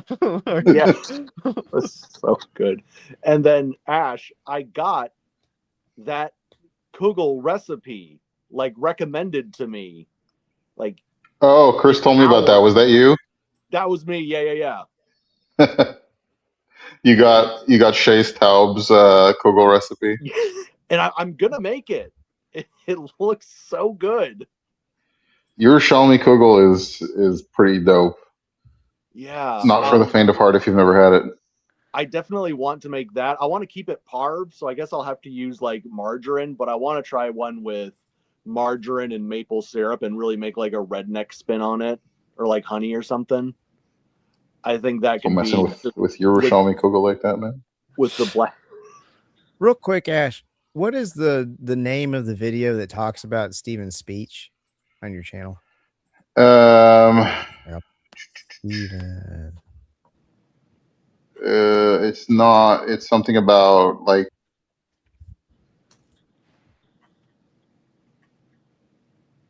Refuting challenges to the Apostle Paul? You froze. No. Uh-oh. Ash, can't see you anymore. Now we'll One never more know. Okay, great. it's because I went out of. It's because I that's went right. out of my browser. True. It's refuting challenges to the Apostle Paul. Yeah. Oh, okay. Yeah, that was an interesting premise to set up because it's like, well, what does Paul have to do with the validity of Stephen's testimony? I guess I'll watch the video and see. Yeah, I think in very abstract ways sometimes. Which No, is but I mean, like a lot of Jews will bring that up. They'll be like, "Oh, this guy in the New Testament got something wrong," and it's like that alone is a retarded argument because, like, there are contradictions in the Old Testament by the same logic. Very Right? clear contradictions, by the way. right? Yeah. But if you I take the have full extent of that contradictions. argument, like spirit, like being filled with the Spirit, what is infallible doctrine? What is infallible Scripture? What's the role that Stephen's playing? What's the role that Luke's playing? Right? How crucial is the validity of Paul? Like you have to get all those elements to actually make an argument that actually works against Christianity there, and it does fall apart once you actually analyze some of the elements. There's also some peripheral answers that people give, like Stephen is collapsing eras throughout his speech. And so he's collapsing Abraham and Jacob in the same way that Midrashic literature will collapse years, oftentimes, which is a harder one for me to wrap my head around because he's a Hellenized Jew, but they also have like customs like that in their literature. And they so do that's one word element. connections too. There's word connections. I think that there's an argument about a theological claim, like you mentioned. I just don't know much about that one. All I would say is there's a very simple answer as far as Christians don't view Scripture the way that Jews do, in the sense that if not every letter and dot and whatever is exact lined up and every manuscript is the same, like we know that the Masoretic text is not preserved the way that they claim. Nor any of the Christian manuscripts, right? We're looking at a kind of a consensus view of like what all the different manuscripts say to get to a general idea, the Septuagint, so on. So Christians just view Scripture fundamentally different than Jews do, and more in line with how first century Jews would have, because this stuff about the perfect preservation of the Masoretic text doesn't appear till the 9th century. So when we look at the supposed error, even if it literally was an error, it wouldn't debunk Christianity or the claims of the Book of Acts or Stephen's testimony or Luke's validity as a historian. Because even if Luke was incorrect in writing the testimony, we'd have an issue. And if Stephen was incorrect in giving that information, we'd also have an issue, although to a lesser extent, as we just mentioned. But Luke didn't interview Stephen. Luke interviewed an eyewitness. Oh, and and the other thing I wanted to say too is I've had like cases where, like I had a case where I don't know how many details I can go into. Okay, well, I'll keep it vague. So I had 2 witnesses I knew were telling the truth, and there were others that were involved in this. Client was trying to recover because a company that he worked with had disabled an alarm system, and then his property that was located within this area then got stolen. And one of the employees was telling me that they had cut the wires on the alarms. The other was saying that they had removed the alarms. And so there was a discrepancy, but they're eyewitnesses. They're both telling the truth. Fortunately, I was able to get a settlement with that case, and so I never had to litigate it. I didn't want to litigate it because the police report did not help our case, and I could keep them from getting that in discovery if we could settle it before things heated up, so I put on pressure. We settled, but it was like, just because there's a discrepancy in witness testimony, that doesn't mean anyone's lying, and it doesn't mean that what they're saying is false. Right, the alarm was disabled. Right, you wouldn't say that. You wouldn't say that the court, what do you call it, stenographer? Is that the word? Well, it depends what you're trying to say. That the person who records what everyone's saying. Right. So the court stenographer is not a liar when they type out the testimony of somebody giving false witness, right? Yeah. You know what I mean? Right. And if a witness says, hey, so and so said, like, let's say it's a criminal case, so and so definitely said he was going to kill that guy tomorrow, right? And he said, he was gonna stab him, right? Well, when you play back like a video recording that somebody finds, and it turns out the guy said he's gonna poke him with something and didn't say stab him, right? And the guy said, well, he threatened to stab him, and then he stabbed him, right? The guy wasn't lying when he gave that testimony. He just got the word wrong, right? So if somebody is giving an eyewitness testimony of who's not filled with the Holy Spirit, who's giving testimony of what happened to Stephen and tells this whole recounting, and a bunch of people do this, and a group of people said, and then he said like an Abraham and the cave and the stuff like that, and they recorded it wrong to Luke. Luke would be a liar if he recorded it differently than what the testimony of the witnesses was. Yeah. Oh, interesting. Yeah. And so it actually fits like criterion of embarrassment. Like it would be much more fitting of whoever wrote this, who obviously got everything else right about Jewish history. It would, if they were trying to lie, they would not have left the error in after it was brought to their attention. Sure. So it actually strengthens the case for the validity of Luke's testimony. Well, I would also like to say that I don't know that being filled with the Spirit makes you infallible. Yeah, I was thinking the same thing. Yeah. Like I can imagine like a Spirit-filled person who just flubs their memory, Yeah. A Spirit-filled person giving testimony of the Jewish people before the Sanhedrin is proof of like this Christian movement, though, looking on the face of God in heaven. I don't know. It's That's hard true. to say I guess that we're not going to know we won't know for certain until we get to heaven and we go, okay, let's see what actually happened at this scene. So Luke, what it was probably a much larger speech too, because just the way that a Greco-Roman historiographer would compose their works. They would compress things and summarize and organize Right. by topics. Which is very clearly what's done throughout that testimony. Yeah.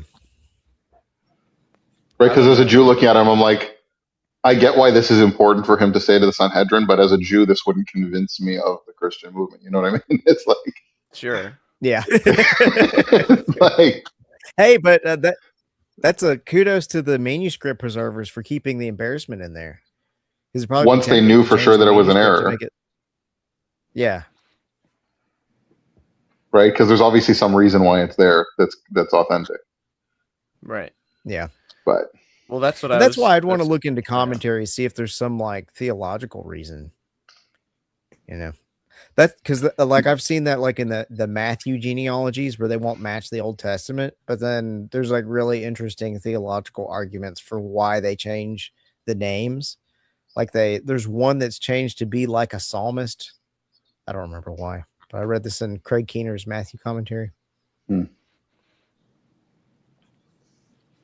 I have a really yeah, I fun mean, book. even the Go fact ahead. that like in scripture point, like the resurrection on the third day, right? As according to the scriptures, it's like there's not a verse specifically that says that, but Right. that's again not how Christians view scripture. That's not even how Jews at the time viewed scripture. Right? There's a general theme of this third day resurrection. There's also about Israel being raised on the third day, like as a people, which also lends there's, like- credibility to the idea that even if there was an interpretation that says Isaiah 53 is about Israel, it could still be about Jesus because he's the Right. fulfillment of Israel. In the same sense that rabbis is- talk about the servant in Isaiah 49, which is explicitly about the nation of Israel. Rabbis will say that that's about the Messiah, really. So it's like, well, can we play the same game? Like, why not? There's like a repeating pattern in the Old Testament where like a secret will be revealed on a third day, or like Abraham gets the sheep I'll provide the sacrifice, says God, on the third day. It's on the third day that it happens, whenever he's about to sacrifice Isaac, and then God provides the lamb. And he says it's interesting because he talks about going to bow there. The word for serve God is bow, but he also says how there's going to be a ram for the sacrifice, and then it's the word like la'avod, like to worship God. In the same way that Moses said, we're going to go. He says we're going to go la'avod, we're going to go worship, but serve. Like the word avod is serve our God in the desert, right? And he says we need to bring these animals. And Pharaoh's like, you can't take the animals. He's like, well, we need to take the animals. We're going to avod our God. Right, so that serve is always that sacrifice that comes with, right? Mhm. So there's that similarity. Is that the word for work in the Garden of Eden? Yeah, avod that the is to word work. for work in the Garden of Eden? Yeah, and in the context of like So, like, working that's to the part of God, the- like that's like in that syntax is always a It's form worship. of like worship of the divine. That's But very it can mean work, but yeah. So Ash, Working in the speaking Adenic ideal is a of- form of worship. sorry. Go ahead, Um, Chase. It's the no, I it's the was just- delay. It is the delay. I was just going to say, speaking of the Genesis account, Starlink is pretty nice. Speaking of the Genesis account, I don't know if you saw Chris's or one of Chris's recent videos talking about how Islam is the religion of Cain. I did But not see that. No. I thought that was a very cool comparison, mostly because Did I you was say the one the who told religion him of about it. Cain's, like for beating people? Well, that too. I was That's thinking part of it. Cain's like chicken. Raisin. Oh. No. Nah, like Cain and Abel, because you see Cain brought all his good works before God. He brought up the fruit of the land, and he would like, God, please take this. No, please take this. And the Lord was like, no, I don't accept that. No. I accept the offering of your brother because he offered in the correct way. And like that's one thing where people are like, well, we don't really know if, like, I have a feeling that the Lord probably interacted with them. You know, like they knew what they were supposed to do. I don't feel like Cain is just bringing him this offering. It's almost like there's willy-nilly. this like oral tradition about the nature of sacrifice. Right. It's almost like, well, yeah, and so Cain brings all this fruit, and the Lord's like, no, I don't want that. and Abel brings the lamb, and then Cain's like, well, how come my works aren't accepted before you, but my brother, who all he did was literally just watch this sheep grow up in the field, why does he just get to sacrifice it to you and it be accepted? Like, and so then he kills him, and it's like, well, Islam, the religion of works, comes before God and attempts to give their filthy rags to the Lord, when in all reality he accepts the faith of the Christian, and they hate us for it, and then they kill us.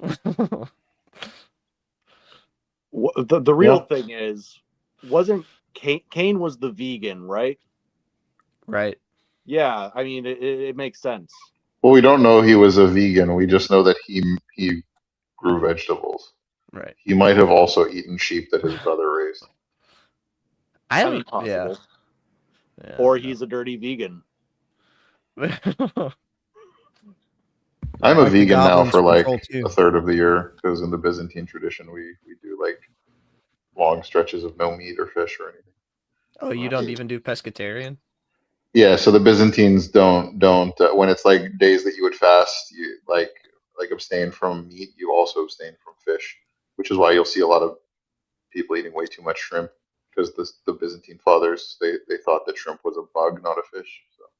My favorite anecdote was apparently like, or viewed it as a bug. Period, they were our priest said that. He's like, yeah, if you're abstaining from meat and fish and stuff for like the fast, like don't think that like stuff your face with lobsters like the way to go. There's apparently an anecdote back in like the medieval period where like during Lent the serfs were like so desperate to not eat fish, they were like, that beaver that hangs out around the water a lot, let's call it a fish. And they would just go and like cook up beaver. I've heard beaver is horrible. Yeah, me too. There's a joke that we used Salvadorian, yeah, and he was telling me that skunk tastes really good, and I'm like, no. He's like, he was swearing by it. I don't have to eat it to know that. He was. I'm not finding that. Yeah, and he was saying armadillo tastes like pork. You know what else I hear? I hear that Salvadorians are excellent practical jokesters. No. He's trying to make some gringo eat armadillo. Ash might be onto something. That might be an oral tradition. Yeah. He seems serious, so he was telling me stuff that. Sorry. Go ahead. The delay is. Yeah, the delay's terrible. It's bad. Yeah, he was telling me stuff that sounded like just Mayan medicine. So he was saying that like when he was kids, his parents would get fat from a possum and mix it with lemon and some spice and have them drink it because it helped them with their sore throats. I was like, man, I'd try it. I'd rather have that than a sore throat. I can see how lemon with like some kind of fat would be good for your throat, but why does it have to be a possum? I legitimately thought that you meant that that his parents would get fat from eating possum. I heard that too. My mom's parents are rednecks, or they were when they were alive. And when I was a kid, me and my siblings were looking at each other in the car because they were arguing. My Pop and Grammy is like, Pop was insisting that possum is not greasy, and Grammy was saying it is. And so they're like, possum is not greasy. Yes, it is. It's greasy. And they were fighting with each other. Me and my siblings. Is that redneck for greasy? Yes. Yeah. Yes. Greasy. A friend at church let me borrow this book. Trying to get this Smokehouse ham, spoon bread, and Scuppernong wine. And it has like I think it's got a recipe for possum in it. We'll try to find it, but there's, it's a hell of a brisket. There we go. Yeah, you gonna get the brisket off a dang possum? All right, yes, it's greasy. My favorite recipe. As you can tell, I've got a high-tech system here. Are armadillos halal? You want to hear a Jewish joke? Like not a joke about Jews, not a joke about Jews, a joke that Jews tell. Even better. So there's this guy who is finding it very difficult to make a living in this area because none of the Catholics want to work with these Jews because they find them hard to work with. And so he decides that he's gonna join the Catholic Church, and that'll, he'll be Catholic now, and he'll give up on Judaism, and it'll solve his problem. So he goes and he gets baptized, and being Latin Catholics, they just kind of sprinkle him and splash him with water, and they go, okay, you were a Jew and now you're a Catholic because you were just baptized. And he goes, oh, cool, that's interesting. And so he gets told all about like the different things in the Catholic Church and all the traditions and stuff like that. And he goes to somebody sees him at this restaurant eating like a big pastrami sandwich on Friday. And they're like, what are you doing in a Jewish deli eating pastrami on Friday? You're not supposed to have meat on Friday. Aren't you a Catholic now? And he goes, relax. I sprinkled water on it. I said it was pastrami, and now it's fish. That's a joke that Jews tell to illustrate that Jews can't become Christians, right? You're always really a Jew. It's kind of like, Right. I got to head out real quick. One last question for Mr. Mays, if I might. You had mentioned a hot sauce a couple live streams ago, an Israeli hot sauce. Is that called Zhug? Zhug? Yeah, Zhug. Did I mention that randomly on a stream?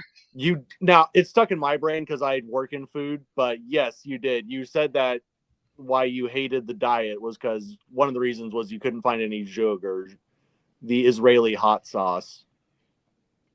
Did I mention it by name? Yeah, but Zhug is what you're thinking of. There's red Zhug, there's green Zhug. The green Zhug is better. Okay, I was trying to find a recipe for it. Yeah, I remember we talked about that. I'm enamored, if you can't tell. I'm apparently having show and tell today, but I've got a Jewish cookbook right here. That's got Zhug will be at the end. It starts with a Z, I'm guessing. Thank you. I think it's with an S. It's like Zhug. The recipe I found was a Z, but it was it labeled it as a Yemenite hot sauce because God forbid you credit a Jew for something. Yeah, well, it's very common in Israel, but it is a Yemenite Jewish addition to the Israeli culture. I mean, there's no Israeli ethnic food really, except for like a few things, but is it like America in that way, where you kind of have cultures bringing their own cuisine? I mean, America kind of there's like stuff that developed in. Oh, there goes Christian Gadfly. He just left. I thought you got rid of him for a second for saying that America doesn't have cuisine. we got like barbecue and burgers. That's about it. Yeah, it's true. But yeah, so in Israel you have obviously you have like the Ashkenazi stuff like kugel and gefilte fish, and like Yerushalmi kugel is like a Jerusalem like long-standing tradition, but probably not more than a few hundred years. It's like a pudding cake of potato or noodles. So if you've ever had bread pudding, that's kind of the literal translation is what I'm told, but you just replace the stale bread with egg noodles. And that's one type. That would be Lakshan kugel. Okay. And then there's potato kugel. Oh yeah, that's and there's different regional styles. Kugel, if you will. Well, there's different regional styles of kugel, and then Yerushalmi is like a noodle kugel, but instead of like the just savory or sweet like normal like wide egg noodle kugel, it's a very thin noodle. Yes, and it looks like that. And made into like a very dense cake, and it has like a caramelized sugar coating with a lot of black pepper. It looks so good. It's really good. Do y'all's noses get super sensitive when you're fasting? Like fasting, like in Jewish fasting or Byzantine fasting? Well, just like my own Christian fasting, I'll go like 24 hours without eating food and just have water, and my nose gets where I can smell like a hamburger from like a mile away. It's crazy. Like I think my nose improves when I'm fasting. Yeah, it's probably a biological like response to fasting, It like says for seeking Gadfly out need food. burger. Even like Cheetos will smell good. Somebody eat Cheetos next to me, and I can like smell them across the room, and I just start drooling. Yeah, I'm they gonna say look that hunger up. is the best sauce. I don't know if it's just my like in my mind or if Hunger something's is the best changing. sauce. That is a good phrase. Yeah, I like that. that's well, my dad used to say, "What's the difference between a good meal and a great meal?" About an hour. You know. There you go. Anyways, it's a pleasure to speak with you guys tonight. Ash, once again, Nice to meet you. amazing. Nice to meet you as well, obviously. Just amazing live stream. I enjoy your content. Y'all have a Appreciate good it. night, and may the living and divine God bless you all. Amen. Man, we found somebody who enjoys Ash's content. No, I'm just kidding. Bizarre. Right. What a weirdo. About Nah, dude. dispensationalism. Yeah. Well, all right. No, but one time Tom Holland, the Spider-Man, not the historian, said that hamburgers weren't American and that they were from Hamburg, Germany, and I about jumped through my screen. So I was like, "You're ignorant." Dude doesn't even know. I looked it up. The science is in. Yes, scientific evidence confirms that fasting improves human olfactory sensitivity. Research indicates that the olfactory system becomes more sensitive and reactive to odors during periods of energy deprivation. So, yeah, that's where you can tell you're hungry. It's like I'm smelling the neighbor's food right now. Right. Yeah. Well, we haven't had a single caller who didn't come up and leave or come up and burp and leave. So We had one Jewish guy that challenged us and stumped us. That's why I'm sweating. that's right true. now. He We did stumped have us a on Jewish guy come up and stumped us stump on us. Axe. He was sprinkled though, so I don't think he's well. He may be fish now. I don't know. I wasn't just sprinkled. We really in the Eastern tradition we still do full immersion baptism, Immersion. I like that. which That's my the- kids loved. They thought it was awesome. What, swimming? No, just kidding. Yeah. Well, they had to think about this. They had to get a bigger baptismal font for me. And so for my kids, that's basically a swimming pool. So Baptismo, the Greek word, it means dunk. It's even, I was laughing when I was reading the Greek. Whenever they're at the Last Supper and they're dunking the bread, it's the same verb. Inni Jordani baptizomenos o Kyrie. You're getting stream banned. Triados ephanerothi proskinisis. Yes. Baptizomenu. Dude, put some echoes on that. That'd be awesome. I like to listen to Eastern Orthodox chant like in the morning when I'm like reading my Bible or praying or whatever. You mean you don't listen to Ed Sheeran? So that's the hymn for Read the Message Bible? like the theophany, like the baptism in the Jordan, right? So that's like the very famous hymn for that, and it's basically any time that there's anything to do with baptism or holy water, like that's the hymn that's like very commonly used. So our priest came and did this like blessing for our house, and he was like going around and like I don't know if it's like a deeply religious thing or if he's just has an awesome sense of humor, but our priest just loves throwing holy water at everything. So I would if I had that power. Like if I had it handy, you know. So he goes around and he's like throwing like spraying holy water like all around the house and gets it on my computer. Wait, what? There's not a demon within 100 miles of that place. Yeah, seriously. But my I kids feel like- loved it. Like that was just awesome for them, like walking around the house and like spraying holy water and everything. Yo, wait a minute. Yeah. It's pretty fun. If you put We do that holy on the Feast water of Elijah, on- also on the cars, like they go out in the parking lot. Then our priest makes corny jokes about how that was the first combustion engine was the Elijah's chariot. Oh, right. Well, hang on. If you put holy water on the fire, does the fire become into holy? Holy fire. Holy Ghost fire. All I know is that holy fire, I'm not testing it anywhere near my beard. Right. I've seen it burn stuff. Right. You know what I always down thought was interesting about the the holy fire middle. thing? Like, not to mock like the Eastern Orthodox people that like that's a very like beautiful ceremony and everything. I do think that is a very cool thing. But the claims about it not burning stuff, it's like, Sit oh, in it. you're transferring it from candle to candle. Yeah. You know how fire works? Wait, what? Holy fire? Hang on. So there's the I'm holy just fire not that familiar. lights for like without a flame. It comes on its own every Pascha, like at the Church of the Sepulchre, right? And there's speculation about how that happens. But they claim that it doesn't burn within the first like once it comes into the thing there, it doesn't burn you within the first like few minutes. And you see people like really putting their hands through it and stuff like that. But it's like You can do they're that for lighting real. thousands that- of candles from it. So But it you can obviously do that with burns. normal fire, right? Like if you pass your hand. Right, through people have shown it and debunked the videos claiming that it doesn't burn and stuff like that. But even just on a logical level, like you're lighting another candle from Another it, and catching candle. something else Yeah. on fire. Right. That wick certainly thinks it's burning other things. Yeah, unless it only goes from candle to candle. Right. Infallibly so. Yeah. What if I wanted to light a torch? Would it light it? If you put, it's like in the Avengers movie. If you put Thor's hammer in an elevator, the elevator may still go up, but that does not mean that the elevator is worthy. I make a homemade flamethrower to burn up wasp nests. What you do is you get a bottle of alcohol. I've done it. Yeah. Yeah, the coat hanger, and you pull it out the front, and then you wrap that around a cotton ball. Oh and no, you I soak the cotton ball. just a can of spray Hairspray. deodorant and a lighter, Oh yeah, and just torch lighter. and then Yeah, I so light- funny You can Dumb and story. Dumber it. So when I was about 11 years old, I found out about potato cannons, spud guns as they're known.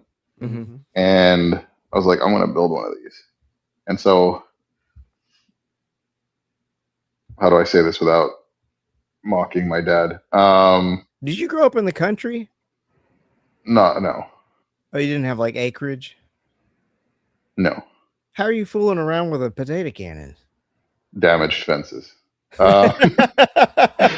So I got my dad to take me to Home Depot and buy a bunch of Boom, boom, boom, PVC boom, stuff boom, for boom, it, boom. and just told him I'm like trying to make a project, and my dad was very It's oblivious science to half the fair. stuff I was doing. Yeah, so he's just like, yeah, all right, I'll get you some PVC. My dad worked in construction. Was the He's was like- PVC hello? Sorry, continue. So we went and got all the PVC stuff, and I'm like assembling it, and I'm like figuring out how to do it. And my friend who's done one is like, coaching me through it. So you know how, so if you don't have like a more complex one where you have like a screwed on propane tank or something, it's you just spray the fuel in the back and then close it.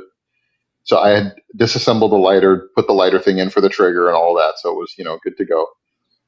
I go to light it and it works the first time. Great. And I just launched this potato right, like perfectly. Was it And loud? then yeah, it was pretty loud. Boom. And then the second time, I go to light it and it doesn't catch. Like it doesn't go. And I'm like clicking the thing and I'm like, it's not going. I'm like, all right, let me check this. And I open up the back and I don't know how this happened. Maybe there wasn't enough oxygen at first. And then Oh, when I no. opened it, there was. Boom. No, the flame shot out the back because there was not too much pressure at the front from the potato. Yeah. Melted my contact lens right in my eye. Oh, Oh my goodness. how'd you remove it? It just kind of came out. Oh, okay. Like it cooled right afterwards on my eye and then fell out. Oh. The closest I've ever How had. about So your I grew eyebrows? up Were in. they all right? I grew up in the They were singed country. pretty bad. One of my jobs was to burn the garbage, and one time my dad had soaked it in gasoline and didn't tell me, and so I was like leaning. You do that like the over- Bedouins do? You burn your garbage? We used to, so it's developed more than That's it was when I was a hardcore. kid. And so I'd like I lit a match and dropped it in. It blew up in my face and it burned my eyebrows off and burned my bangs. And I was just like running away with smoking hair with like this explosion behind me. My sister said it looked like an action movie, That's insane. but I'm glad I did not have plastic contact lenses. It did singe my eyelashes too. So one of my mom's brothers, when they were kids, was playing with firecrackers outside the house and like throwing them and like setting them off and stuff like that. And he threw one and it didn't go off, and he picked it up and put it back in his pocket Oh no. with all the other firecrackers. Oh no. Oh no. So they had to take skin off of his opposite butt cheek and graft it onto his thigh to heal that up. Oh my Dude, gosh. like some of those things, if there were just normal firecrackers, that would still suck. But like some M80s or Yeah, like these were like 1950s firecrackers. they put like actual gunpowder 1960s. from China in Yeah. there, dude. Yeah. Like, that's crazy. Gee, Nah. and That's burns not face. hurt. That's the whole point. Oh, that's insane. Burns hurt bad too. My dad one time caught himself on fire, and he had on like nylon pants, and they melted to him. And my sister was like, "We should probably go to the hospital." He's like, "No, I'm fine," but it's because he was in shock, and so he didn't realize how much pain he was in. And so then they took care of him or whatever. And then once like nerves came back to life where he could feel again, it's just like, it's like horrible pain. Ow. You ever shoot bottle rockets at people? Yeah, Yeah, the neither. Chinese are like, they're like, all right, we want to order some safer, more family friendly firecrackers. No, it's supposed to go boom. It's supposed to big boom. Did y'all shoot Roman candles at your friends and each Oh, yeah. other? Yeah, we actually had a kid in our community lost an eye in one of those incidences. So yeah, How did I was you like, feel as a Jew Don't play with shooting firecrackers, Roman kids. candles? Huh? Sorry. we didn't Too think soon. much of it. You say about the pants that like melted. So it was really funny. So for a long time in the IDF, certain units had switched over from like the old like heavy cotton, like old school IDF uniform, like 100% cotton ones, to like the tactical uniforms, and they got like proper like modern tactical uniforms for those units, and we were supposed to get them in our unit as well, but some people were holding off on that and like using logistics issues for reasons why they didn't want to switch, and basically the tactical uniforms are very practical and cool, but they're nowhere near as comfortable as the old cotton uniforms. And so a lot of people just didn't want to switch, and which I was in that camp. I just like the old ones. But some guys got this like permission to use, like if they had their own, that they could bring them and use them in our unit, like because you could have like they allowed certain units to have kind of their own gear and stuff like that. So a couple of the guys went out and got these tactical uniforms, but they didn't get them checked by like, I forget who was supposed to be like the sergeant major or whoever it was that's supposed to sign off on these things. They just started using them, but they had gotten like cheap like Alibaba ones, Uh-oh. and one of them actually had his uniform like melt in the sun, basically in the desert. Oh, the Timu, dang. Yeah, it was bad. Jeez. Imagine you look And down, then your we pants got are them- dripping off. We got them banned after that, basically. Everything in the army that's banned is because of an act. Like you joke with your friends when they're about to do something, be like, you're going to be a safety briefing tomorrow. How often was that? Huh? How often was that true? The safety briefing thing? Like, would you tell your Yes. friends that? Yeah, pretty often. Pretty often. We had this guy, we were building, like, so a lot of the outposts in the army are these, like, makeshift bases with, like, portable trailer things that you put out. Your FOBs, if you will. Is that what they're called in? Forward operating base. Yeah, exactly. So we had some repairs to do, and one of the guys had climbed up and was like hammering, like fixing stuff on one of them and like attaching this net for like putting up like a shade thing. And he was like trying to do everything with his like little shitty pocket knife. Right. And we're like, can we please wait to do this when we have like the right stuff to do it with? And he fell off the thing pretty bad at the point, like trying to like struggle to like cut something and like flew off. But he was okay. It was just funny. Like a lot of those things just end up being funny. Yeah. So, well, so like I have recently stumbled into the. It's actually not as bad of a money pit as a lot of other hobbies, but flight simulating, and I like a lot of dogfight simulating. Are you like an aircraft person, Ash? Do you appreciate engineering like that? No, you're not an engineering enjoyer. No. Were you ever like really close to those air bases or stationed there or anything like that Well, I was a in Israel? paratrooper, so yeah. Oh, you're a paratrooper, okay. Yeah. But never like the jet He was fighters jumping or off the anything like plane that. trying to get away from it. He didn't want to be in it. Right. What would you guys jump out of?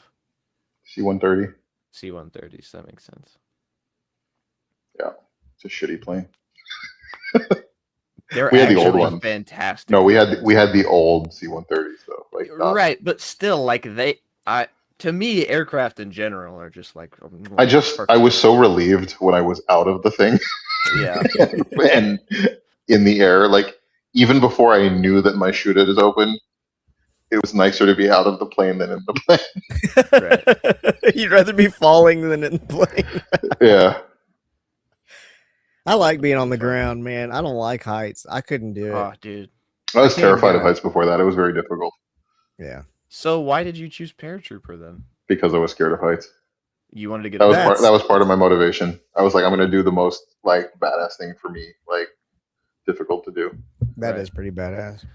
I wanted to be an actual fighter pilot in the United States Air Force, but then my eyes was not good enough, so I couldn't. Oh. Gotta have 20/20. I didn't have 20/20 vision, but then I did laser eye surgery. I also got LASIK, and it made it significantly better, but my right eye is 20/20, and my left eye is like 20/25, I think. So Yeah, if pilots is like a big deal over in Israel, like there's like a culturally very important thing. because you guys fly the F-35s, right? That's what you guys buy from us. Now Or they what do, yeah. Israel buys, yeah. They else still has the use the F-22s. F-16. They Right. still use the F-16 mostly. But like it's the Israeli re-engineered F-16. Right. Like all the Israeli The F- Mossad add-ons. The F-16J for Jew. Right. Yeah. Now they like so the It's 35. the F-16 for Chaim. Right. The F-16 Shabbat edition. Anyways. Yeah. Is there hang on. Is there halakhic law that says you can't operate an aircraft on Shabbat? Yes. That makes sense. Creating fire, I guess. Yeah, that would be like an actual fire, like cars, planes, like anything with combustion engines is not just a rabbinic prohibition. That would be a lighting fire on the Sabbath thing. Nah, Wesley, you're not coming up, dog. I'm sorry.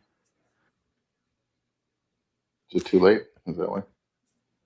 No, because we've had him before. Ash Bring him doesn't know the on. lore. No, Ash doesn't know the lore, bro. Who's Wesley?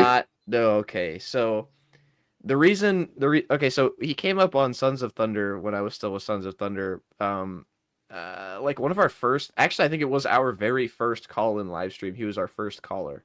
He comes up and he's like, you're all false teachers. You all believe in, like I had the Blue Letter Bible app pulled up on the computer and I was reading from the New King James Version. He was like, you're reading from the Blue Bible instead of the King James Version. I was like, what are you talking about? And then he was like, he started rambling on about all these things that God had supposedly told him and how we're all practicing Christianity wrong and how it's like he's an end times dude. He thinks that nukes are going to go off in Chicago and like glass the United States. And it's just, yeah, it's pretty weird. So he came up one time and he like just started spouting off a bunch of nonsense. And so after that, we looked the guy up. He's on YouTube. He has hundreds of videos with precious little to show for it. He had lower subscribers than we did. And he'd been on for like years and years and years, like over 10 years, I think. It was like 12. Dog. All he needs is a video about the Talmud and he'll blow up any day now. Yeah, exactly. No, but like we kept looking, and if not like comparing it to Islam, but like mocking Jews, that'll do it. Right. Yeah, see, here we go. This guy. But whenever we looked up his channel, we were like, dog, who? So like, I don't recommend that any of you go look up his channel, but you are more than welcome to go look up Wesley Curry II on YouTube and just enjoy. Just enjoy. Like, Make him famous. I can't advise you to do that, but I could say that it is halal that you do that, you know. Why don't you bring him up? Let me talk to him. I don't. You can boot him whenever you want. The problem is that I will tell you afterward why I don't bring him up. All right. Does he do inappropriate things? No, that's not why. Does he yell? Does he yell? No. Oh, all right. There's legitimate reason. Is it for his own mental health? For hours. Oh. Oh, I think I'll be okay. No, that's anyways. Well, we may as well round it out. I was gonna stop at an hour, and then Ash Mays had to come on and derail everything. Yeah, that's what I do. That's what they do. But, that's what they do. Did your wife marry you? You said she's a Latina, right? Is it because your last name's Corn? Something like that. Yeah. Maize. I like we do like our corn tortillas around here.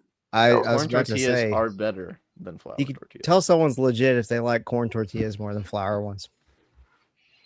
Yeah, we like our corn tortillas with our chorizo and eggs for breakfast. Amen. Salsa verde. Like it's better than the red one. Salsa verde is much better than red salsa. The problem is the that green skog is better than the red skog in Israel. That's how I remembered that you said that, is because I compared it to salsa. But red salsa is better for chips than green salsa is. So that's one thing it's got on. Yeah, I will grant that. Especially if it's a nice spicy red salsa. Oh yeah. Yeah. But like on a burrito, on literally anything else, give me a green. Gadfly's frozen. Oh, there he is. I made shakshuka for breakfast, and I was gonna make it spicy, and then I'm like, the kids won't eat it. Really, if it's too. Well, my 5-year-old will, but the other ones won't eat it if it's spicy. So Man, I've been relegated to non-spicy shakshuka, which is unfortunate. Dang, I thought that like spice was like a Middle Eastern must. Yeah. Well, shakshuka you usually don't make too spicy, but it's nice with a little bit of heat. If you're doing like Moroccan like style Shabbat fish, like it's funny. So I hosted a meal in my apartment for a bunch of friends on one Sabbath Eve, and I made like a giant thing of Moroccan style Shabbat fish, which is basically like tilapia or musht as it's called. Did you make it the day before? No, I made it like a few hours before the Sabbath, and then we went to the synagogue and then came home and ate it for the first like part of the meal. Right. And so, like my friends that knew me knew that I put like I got these like it's called shata, which is like this Ethiopian hot pepper that I would use as my like main like hot spice in that. And so most of my friends knew what to expect, but then we bumped into another friend who had not been to my house before. At shul at the synagogue and invited him to come with us. And people were like, even other Ashkenazi ones at the table were laughing at him for being so Ashkenazi that he couldn't handle the spice in the fish. Oof. He's like, "What the hell is this? It's so hot." Had he had that dish before? Just not with the spice? Not with that much spice. Yeah. But what's funny is he wasn't actually like he was a very like white Jewish like immigrant from England to Israel, but he actually like I think on his dad's side they were actually Moroccan. So I was like, come on, get your heritage right. What kind of fish is it usually? A lot of people have switched to using salmon for like the not spicy like Ashkenazi version of it, but in Israel traditionally you'd make it with like a white fish like musht, like tilapia from the Sea of Galilee. What all fish do they have in the Sea of Galilee? Musht. Mostly just tilapia? Yeah, it's mostly just this one species of tilapia that's there. Awesome. Yeah, there's other fish there, but that's the main one. There's a lot of imported stuff now from the Mediterranean. Oh, there's stuff from the Mediterranean, and then there's imported from like the east side of the Mediterranean. Yeah, what about along the west side of Israel? Like, what kind of fish do they normally pull out of the Mediterranean there? I think there's a lot of tuna. Yeah. There's tuna. Christian Gadfly, I love how Wesley is on your channel. That makes me very happy. All the There's schizzos go to my trout, channel. maybe? That's fine. So funny story. We had this time that we had like a Shabbat meal at our like we were on base for a Shabbat for a Sabbath when I was in the army, and usually it's just like army food, like nothing special for the Sabbath. But the guy who was the cook on base that week was like loved cooking like Shabbat food, and so he went and bought like a bunch of groceries and stuff that were not like the army food and made like a Shabbat meal. And he made this like giant pot of chicken soup. And one of the guys goes, and our company commander, like the captain, was a very, very Eastern Jewish guy, like Mizrahi. And one of the guys like takes a sip of the soup. He's like, "Wow, why is the chicken soup spicy? Like, what's in this?" And everyone just looks up for a second, and the chef goes, "The only thing spicy in it is black pepper." Like And I will never forget. This guy was also just a pain in the ass in general. Our company commander took his plate of food and chucked it at the guy. He's like, "What the fuck is wrong with you? You stupid Ashkenazi! Like you can't eat black pepper is too spicy for you. What is wrong with you?" He's like, "Get that!" He's like, "Get out of here!" And the guy's like, "No, what?" He's like, "Literally, get out, get out." That's crazy. Like your chicken soup's too spicy. Get out of Demon here. Dog, you are not coming back, bro. I meant to just time out Wesley Curry, but it says he's banned and the comments were removed. I Oh, don't know. I didn't mean to. Sorry, Wesley. That guy's It's just, you Steven talk too Ash. much. You can be crazy, but just do like one every 20 minutes. somebody said they don't know who has a better accent, Gadfly Southern accent or Ash's Asian accent. Dog, you're not coming up. If you ban them from StreamYard, I think they're permanently banned. I know, but I can't. It didn't allow me. Because I was going to, but then it was like, it requires that all guests be logged in or something like that. I was like, what? Wesley? In my teen years, I listened to the comedian Russell Peters. You know Russell Peters? Mm-mm. Is he Dave Chappelle? Let me see. No, Then no. Dog. Is he frozen on yours? Yes. It's not me for once. Okay. Finally, somebody else's internet went out. Is that your it's Starlink? no, you're bragging it's every about? time. No, it's every time I go out of the browser to go search something. I was going to send it to you, but anyways, his like Chinese accent that he's an Indian Canadian guy. His Chinese accent that he does in his comedy is really funny, and it's similar to like when I don't know if you ever watched Steven Crowder, like when he does like impersonations, like his Asian accent. So Have you heard Ryan Long? that's what I've modeled mine after. The comedian Ryan Long. He has one where it's him and his friend, and the friend is like, "Come on, man, just do the accent." PR. No, I got in so much trouble last time, and he approaches him like he's a drug dealer. He's got money. He's like, "Dude, just do the accent. There's nobody. I promise we're cool. He's cool." There's like another guy with him. And that video makes me laugh so hard. That guy's funny. Ryan Long. Check him out.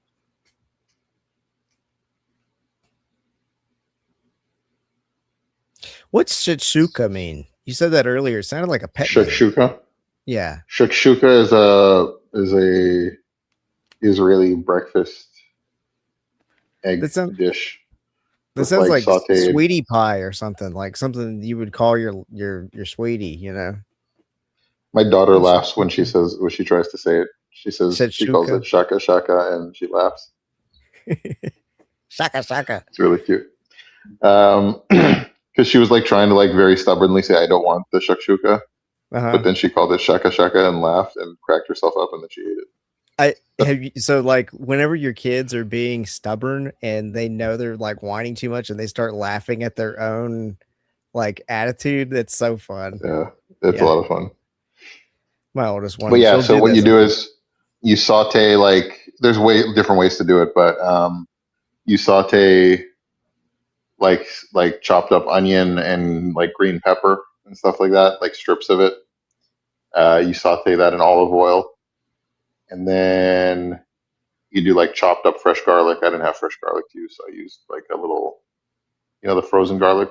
Actually, you can get them in Texas. It's like Israeli product of like frozen garlic that you can like pop out. Pretty cool. I was like, oh, they have that here? Wow, the Jews really do control everything. And so I use that, and then you add like your choice of seasoning depending on like what you prefer. So I already have like a big thing of baharat, which is like an already pre-blended Middle Eastern spice mix. So I just use that and then some extra salt and pepper. And you add your can of crushed tomatoes to it, unless you're the type that wants to use the whole tomatoes. And then once it's all simmering, you make little divots in the sauce and you crack your eggs in. Oh, shakshuka. Yeah. Oh yeah, shakshuka. That's a well. That's Okay, one of my favorite breakfasts. That sounds like a Latino dish. That sounds like the kind of thing like an El Salvadorian would make for breakfast. Just about. I think it's Yeah. Moroccan And then the eggs initially, right? Yeah. Yeah. Oh, that's Steven. I thought it was Chris with the lights turned off. Hey, you don't have to be in Well, trouble. what you do is essentially the eggs get like poached and they're really like even, and you get them just to the point of being slightly runny inside. Yeah, And yeah. Oh. you take that whole thing, put it on the table, and either you scoop out portions or you just eat from the thing with like your fresh warm pita bread and dip it in. So good. Yeah, and it's I'm it's so so hungry now. easy to make, and you can edit it in all sorts of ways.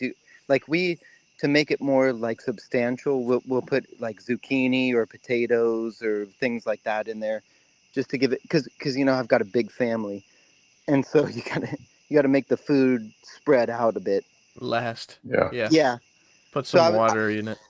I was laughing because I'm at my brother's house, and so he was the guy that come up gassy earlier. fellow. So the original plan, because I knew you guys, like Chris was saying, he he's not going to be available tonight, and you guys were scrambling to make it work. And I thought, what better way to start off a labored stream with something like set the bar real low. Mission accomplished. All we got was a burper, a runner, and a schizo. Oh, okay. So I had. Which one was I? Tune in for the intermediary period. So after the burp, you were the guy with short-term memory loss. Sorry, Ash. So then I saw. I was telling my brother, like, hey, Zach, like, this is funny. Do this. I've been trying my whole life. He can burp on command. That wasn't even a very good one of his burps. When we were kids, I would say every time we get in an elevator, I'd say, Zach, like, you should just do one of those big burps in the elevator and say nothing. And he would never do it. So it was kind of like a wasted I mean, I guess it's not a talent. I don't know, a skill or and That's so a talent. Bodily function. And so I got him to do it tonight and he actually did it. Because it's like saying like, hey bro, you poop so well. Can you just do that in the elevator? Right. Would you mind just such a good pooper, man? Right. Can you just take a dump right here in the elevator? Everyone would love that. Just lay one on us, dude. And so crazy. after he did that, I was fraternizing, and then I tuned back in to see if you guys were still alive, and I saw Ash on, and I was like, and I looked at him, I was like, oh, that's Ash, and I told him a little bit Ash, and then I said, and he's like a major, like, he's pro Kugel. And Zach goes, oh, Kugel, oh, that sweet noodle thing. What do you got against Kugel? Well, I'm more of a, like, I don't do the sweet Lakshan Kugel. I'm like either Yerushalmi Kugel or potato Kugel. Yeah, and I've not had either one of those. I've just had the sweet noodle variant, and it was, oh man, and it was cold. Like cold noodles already, like pasta salad or things like that. Yeah, they serve that Shabbat day and they don't reheat it, and it's like it's cold. Yeah. Sweet noodle, pretty nasty. That was the tensest part of the whole AP interview was whenever he said he didn't do Kugel. I was like, oh wow, Ash is about to boot this guy. You're paid by Israeli Jews and you don't eat kugel? Yeah. Yeah, what up? The shekel goes furthest at the Kugel restaurant, dude. Yeah, exactly. We actually have here. We have a Moroccan. It's called Canaric Cafe, and I'm doxing myself, but it's a Moroccan Jew, and it's a totally kosher restaurant, and it's really good food. Well, I haven't been there in like 10 years, but so now I think they've kind of evolved to better serve, stay alive. Now they serve. How They want long to stay food? alive, so now they serve Nazi cuisine instead. Right? They serve bratwurst now. So They now they serve have like strudel with cream on steak it. and stuff, but they used to have like the Israeli couscous, and they would have like they would make I love pizzas and couscous. things, but I don't remember where I was going with that. But kugel, bleh. but I'll give it a fair shot, Ash. I got to try the Yerushalmi kugel with the spicy, because the Like sweet the sweet noodle black stuff, pepper one. that was too much for me, and because It's also I've crunchy on never top. Like it's not supposed to be crunchy, you know? yeah. Like the regular So Luxon my kugel. great grandma, she died one day before she turned 100, and she was a wicked old lady, but she would make she would make macaroni and cheese, what she called it.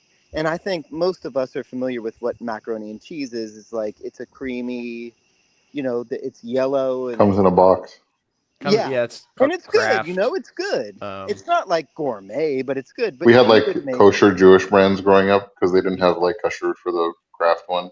right. So we had like the shitty stale Jewish one. Did it Yeah. come in funny shapes? People are gonna clip this and be like, Ash is resentful and bitter about his macaroni and cheese from his upbringing and how he wasn't allowed to eat Dunkaroos. Wait, Dunkaroos are not okay. Well, they weren't because we kept Chalav Yisrael, so I couldn't have Oh, Dunkaroos. okay. We had boxed macaroni all the time, and then Velveeta when we had guests over. Oh yeah, amen. Bro. Yeah, and Velveeta, I don't think has the kashrus. I don't think Velveeta is marked. Amy's. Velveeta's not actual cheese. Well, right. but there's an organic brand called Amy's where we are that makes macaroni and cheese like typical macaroni and cheese that there is marked, and because cheese is tricky, because it comes down to the rennet.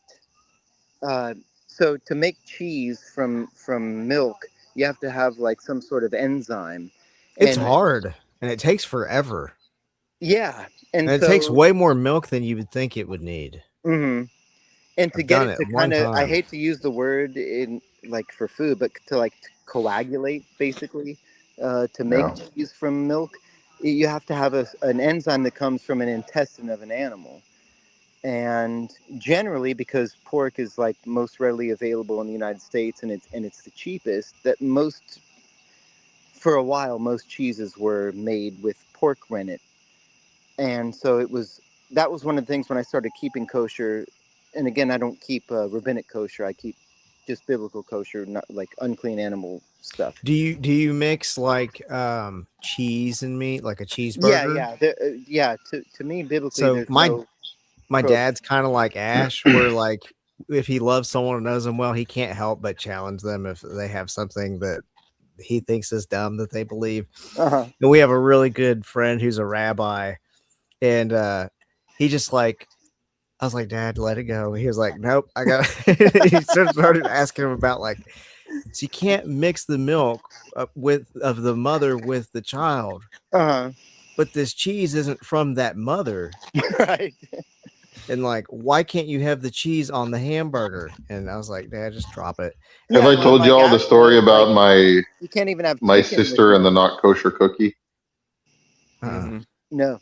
I haven't. So heard I was visiting family after I left Judaism before becoming a Christian, and I was there visiting with my wife, and we ordered like dinner from this kosher restaurant around the corner, and this is in New York, right? So there's tons of them. And so we had chicken. We had like these chicken wraps, basically. And about 30 minutes after I had the chicken wrap, I went to the counter and I took a cookie from this box of cookies and I ate the cookie. And my sister lost her shit because I just ate a dairy cookie. It's a Christian channel, Ash. She lost her poop. Yeah, old habits die hard, man. She lost it because I ate the dairy cookie after eating the meat, the chicken that does not produce milk. That was another one my dad brought up with the rabbi because we had a chicken. So I ate that, and then she's like, "You're gonna influence my kids negatively. They're gonna see you eating treif." Like treif means not kosher. I was like, I remember because she bought the cookies. So I was like, "Why did you buy treif cookies?" And she got even more mad at me. And she's like, "No, it's because it's dairy, and you know what you're doing." And I was like, "I didn't think about it because I don't keep kosher anymore." You're like, look, dude, if I want to have an oatmeal raisin cookie, by God, I'm gonna have an oatmeal raisin cookie. Oh, it was chocolate chunk, but still. Well, we'll forgive you on that one. Yeah, there's kosher bakeries that, like, in different places, they're so extreme, like they won't make any pastries or cookies or anything with dairy just in case people confuse it. It's like their own level of paranoia above. Yeah. That's crazy. So, yeah. I remember whenever I heard that you couldn't eat chicken parm as a Jew because of that. That was the first not kosher thing I ate. Command. I was like, it's so first good. of all, I don't really even like chicken parm, but you're not going to tell me I can't eat it. No, I still don't like it. That's why it's kind of a thing with me and Chris, because Chris says he's got like the ultimate version of that, and I have no scriptural reason to not eat it. I've had it, and it's just always. I mean, chicken breast in general to me I've never really just had a good chicken breast. I always prefer chicken thighs. I'm a dark meat. Oh, okay, never mind. So you're still a white meat guy. See, I'm a dark meat guy. Well, I think thighs. I think thighs are dark meat. Thighs are dark meat. Yeah, they're You're dark right. meat. I'm a dark meat guy. Thighs are my jam. But it depends what for. Like I wouldn't want to make like what's it called? What do they call those things? Enchiladas. Chickens. I wouldn't want like enchiladas with chicken thighs over chicken breast. You know what I mean? Like, interesting. Yeah, yeah, okay. Well, it's but if I'm doing like grilled chicken, it's going to be chicken thighs every time. Yeah. Yeah, it's juicier. Yeah. Although I would say grilled chicken breast is better than any other type of the way to cook chicken breast. Are you crazy? No. Yes. No. It's better than fried Christian, chicken. Are fried you watching me right now? has I'm to be- pacing in my brother's backyard. Of course I'm crazy. Okay. Fried chicken has to be one of the single It best depends what you're doing with it. made. Like if you're gonna do, like, you could boil chicken and then shred it and put a sauce with it in the enchiladas. Oh yeah. Okay, yeah. Right. Or you could cut it into pieces, bread it, and fry it. I guess chicken salad made with boiled chicken thighs would probably be horrible.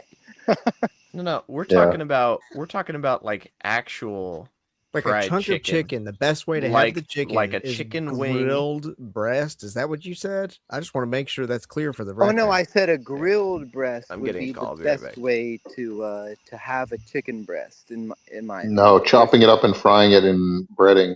Well, yeah, I didn't think of that. I'm thinking of if it's still Schnitzel is better. No, if you have white meat, like put it in chicken and dumplings. Have y'all ever had homemade chicken and dumplings? Oh yeah. Yes. And if you have little kids too, they can help you with the dumplings, and it's messy and it's just like playing with Play-Doh. And when you say dumplings, you mean like the southern like bread ball thing that, you know? Yeah. Well, so what I'm imagining is dough ball. What I learned from my Appalachian mother is you get like the non-self-rise flour. You just get that flour, you mix it with, of course you can do self-rise too if you want fluffy dumplings, which we've also done. This is a redneck matzo ball is what you're describing. Yeah, exactly. The redneck matzo ball, you get the flour and then you mix it with chicken bouillon with a little bit of water to put flavor into the dumpling. And then you add more and more flour to where you can like get it the right texture. You put flour on the table, you spread it out, and then you cut it up into slices, and then you throw those in once it's boiling, and it makes these chewy, giant noodles, basically. Yeah. Yeah, my wife made that a few times, like a creamy vegetable soup with those biscuits in it, or whatever you call them, Oh yeah, man, dumplings, that's so good. Yeah. and then with shredded chicken. Mhm. That was pretty dope. I like that. I remember as a kid Southern reading food about is pretty good. Yeah, reading it about the is. Israelites wanting to go back to Egypt for the onions. I'm like, And that's the so cucumbers. stupid. Yeah, what onions? And then now as an adult, I read, I'm like, oh, okay.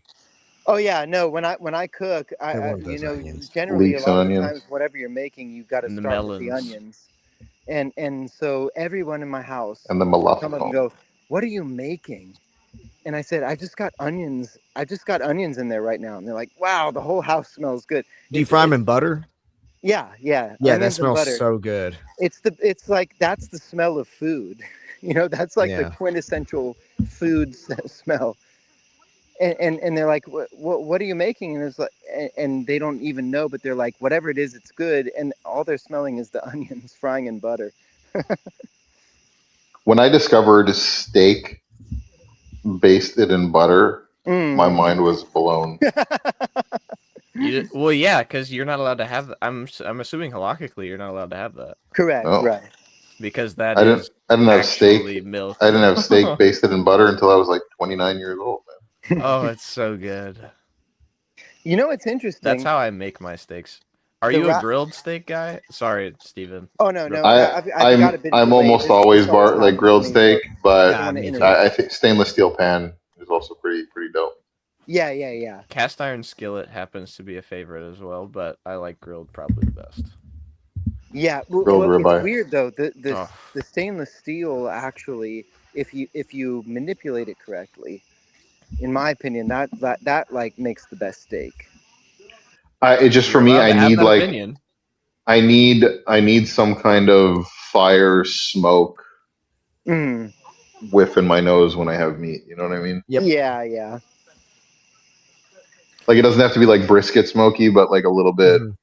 Like I'll even put wood chips in my in the gas grill when I'm cooking a steak just to get Uh-huh. like an extra Well, little. that's smart. Yeah. Is it? It depends Okay. how it's set up. You Yeah. don't want to end up Like, can you burning. imagine like a juicy ribeye, like an aged ribeye, done on the grill on like the hot sear section with like the extra heavy cast iron diamond Mm-hmm. section? Crank that up super hot. Hmm. Get some wood chips going in like a little smoke box for like mesquite in there. Yeah. Just get because it's not long enough to smoke it really, but it gets like a whiff of like mesquite smoke around it. You know what I mean? Yeah. So when you're eating it, you get that mesquite smoke Yeah, whiff in your because nose. too much smoke. Yeah, you wouldn't Actually want to kind of, overpower ribeye with No. too much. Well, It- that's it- the But it's thing. only Yeah. on there for 5 minutes, so it's Mm. like Yeah, if you do it correctly. Some people be Yeah. just like absolutely eating beef jerky out here, and I'm like, but no. So I'm more of like a seasoning guy. Like I'm very heavy on dry rub. That's what. for ribeye though. Yes, that's what I lean very heavily on. I've been told by my family members and my stomach that I make some fantastic steaks. So, And your that's stomach just is hey. that's the Let one me- to go by. Let me get this here. You want to see But, like, something cool? Hold on a second. Some people are just like, nah, just salt and pepper, and I'm like, well, that's a good start. But I have like 5 things in my dry rub, and they Yeah, all and work that's together very blasphemy to well. some people. If you need more than salt and pepper, you're I not love supposed to seasoned have it. salt. You get a good. Have you heard of Tony Chachere's? Ash? No, I don't No. believe so. But more awesome than that is this Spanish olive oil with the bull on it. Wow, Pretty cool. did that come from Spain? No, it comes from One Portugal. second. Product of Spain. Yeah. Look at that. Oh, that's cool. And then my other second favorite here, and I love this on shrimp.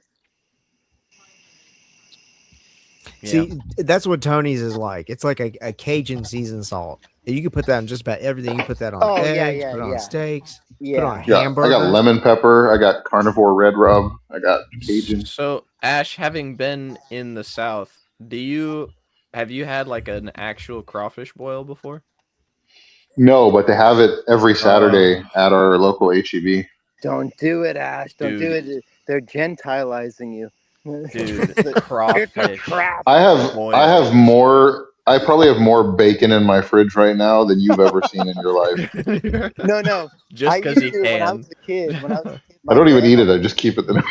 my grandma would Throw it at microwave the 2 Jews when pounds they of come in the bacon. door. What are you saying, Steven? I was saying when I was a kid, my grandma used to microwave, and funny enough, Yeah, bacon we is talked about this yeah, evil witchcraft you've been describing to us. it's good. Bacon Yes. is you could eat bacon raw and it's probably tastes good. Yeah. How she many would- bad ideas are you going to give us tonight, Steven?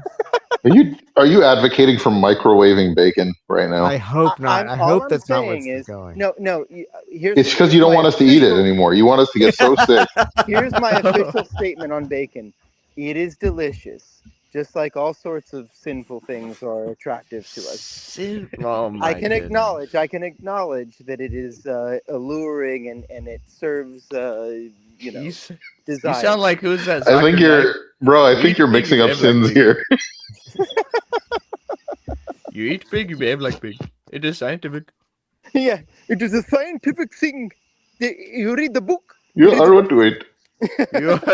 You eat the pig, you behave like pig. Sir White meat says that bacon is the Sir most White delicious. Meat. He says contemporary of Darwin. Does he eat goat? Do I eat goat? No. Does the guy saying that eat goat? Oh, Oh. the Zakir Naik. Like, do you behave like goat well, if you eat goat? They definitely do enjoy goats, that's for sure. I did a video will with leave it at Zakir that. Naik in it one time, and I could not understand what he was saying. And so I slowed it way down. And I was like, I'll add in captions so people can read what he's saying. And Ah, I my phone could has not- 6% battery. One second. Hey, Steven, just I curious. couldn't figure out, and so I just wrote in exactly what it sounded like. So it was like it's a slow poison. He talks like a cartoon cat, kind of like from Pakistan. Yeah, like Sylvester. Yeah, No, Steven, I didn't catch my all that. I just ultimate- heard cartoon Pakistani cat.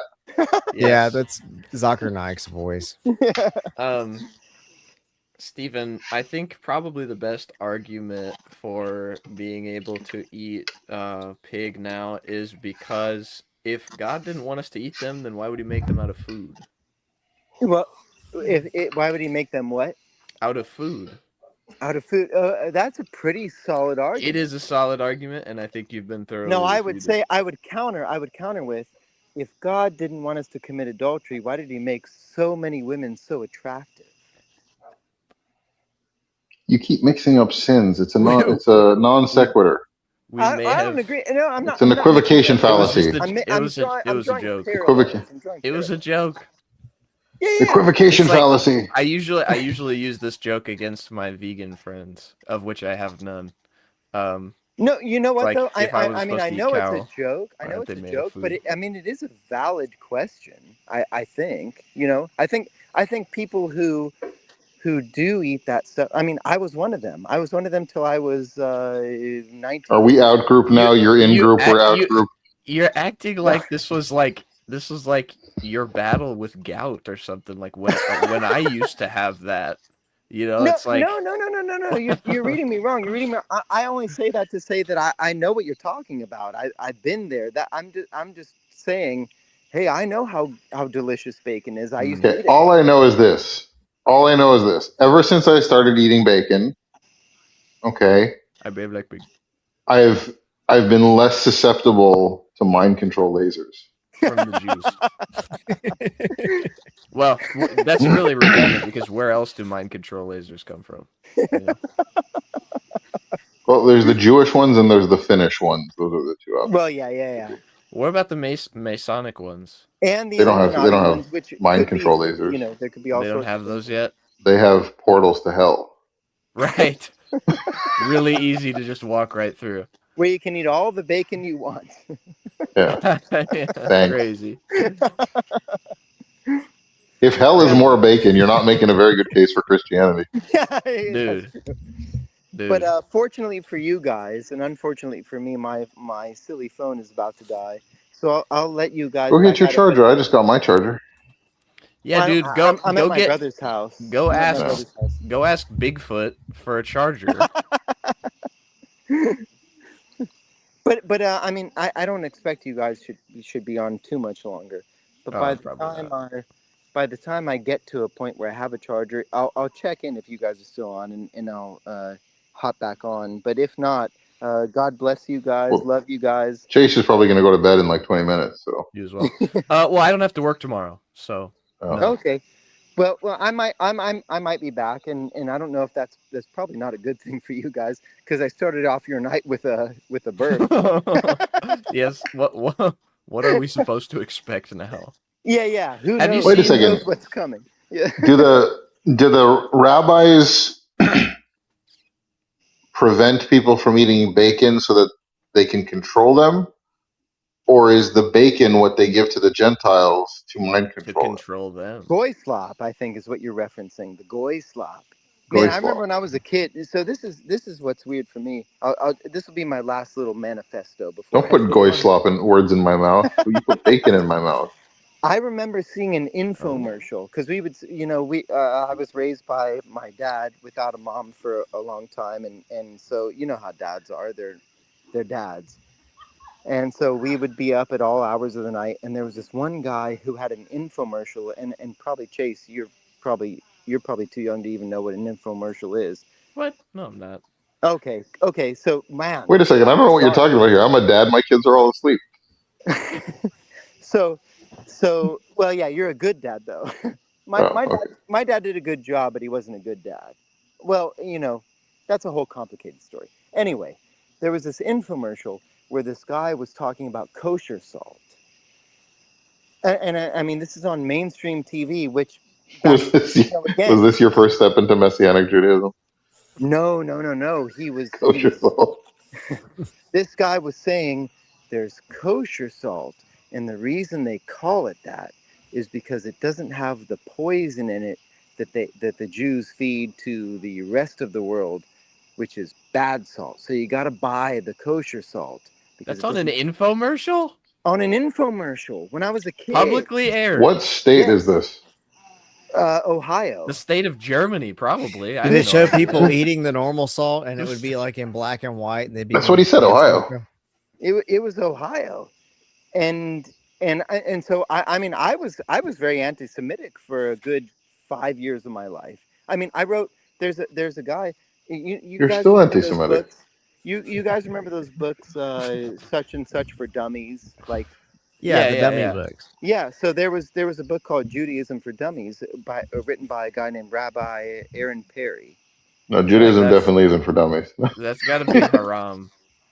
And during my anti-Semitic phase, before I was a Christian, when I was nominally a Christian, I was raised to be Christian, but I had no relationship with God. I was just a Christian, and I got all ticked off.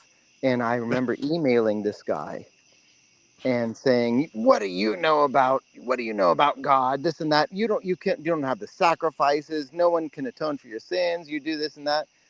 And to his credit, he wrote me back and said, "Hey, like I don't understand why you're coming against me so aggressively. And so here's the tenets of Judaism. We don't believe this. We don't believe this." He did a very good job. He's still coming from the rabbinic side of Judaism. And I remember reading that and just dismissing. I was like 16 at the time when I did this.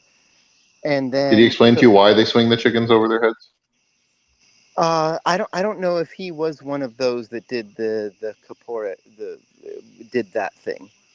Is that to break their necks? Because Hicks do that too, where you like sling them in a circle and then no. stop. So in Kaparis, you hold it under the wings because you're not killing it. Okay, never mind. Wave it over your head, and you say, "This is my atonement. This is my. This will take the sins. This is the chicken that will go to death, and I will go to long life and repentance." I would not do that. We're coming up on the holy days, Ash. Maybe chickens poop way too much. Does Chase think I'm joking right now? Maybe we could do Is this something for on real? the holy days. Yeah, this is my atonement. This is in place of my chicken. sin. Yeah, and then you kill, and then you slaughter the chickens, and you give the meat to the poor people. Yeah. I mean, this is I mean, Jews will tell you. Oh, this gets even better. At the end of that whole period of holidays, like that's before Yom Kippur. At the end of Sukkot, on like the last day, you go and you find a body of water that has fish in it, and you symbolically cast your sins on the fish. No, that's before. That's during the whole month, but leading up. Oh, you're right. You're right. Yeah, That's in Rosh. Wait, That's in Rosh wait, Hashanah. hold on. That's right. Did I just out Jew Ash? You did out Jumi. That's on Rosh Hashanah. You Flip can do Tashlich until the end Yeah, of Tashlich. Sukkot. You do You it can up- do you that do it up until the to- end of Sukkot. Yeah, yeah. Okay, wow. Hang on, What the a heck? chicken. Yeah. Yeah. Well, cows are too big to swing over your head. No, but chicken's That's not such a even in the Jewish answer. list. Hey, the cows Like- are too big. Like, why don't Yeah. you go grab a dove? Well, they probably got it from the Haitians. Right. No, but like, why don't they go grab a dove or something? Because that would be a temple sacrifice. So we're Yeah, trying not to yeah. do that.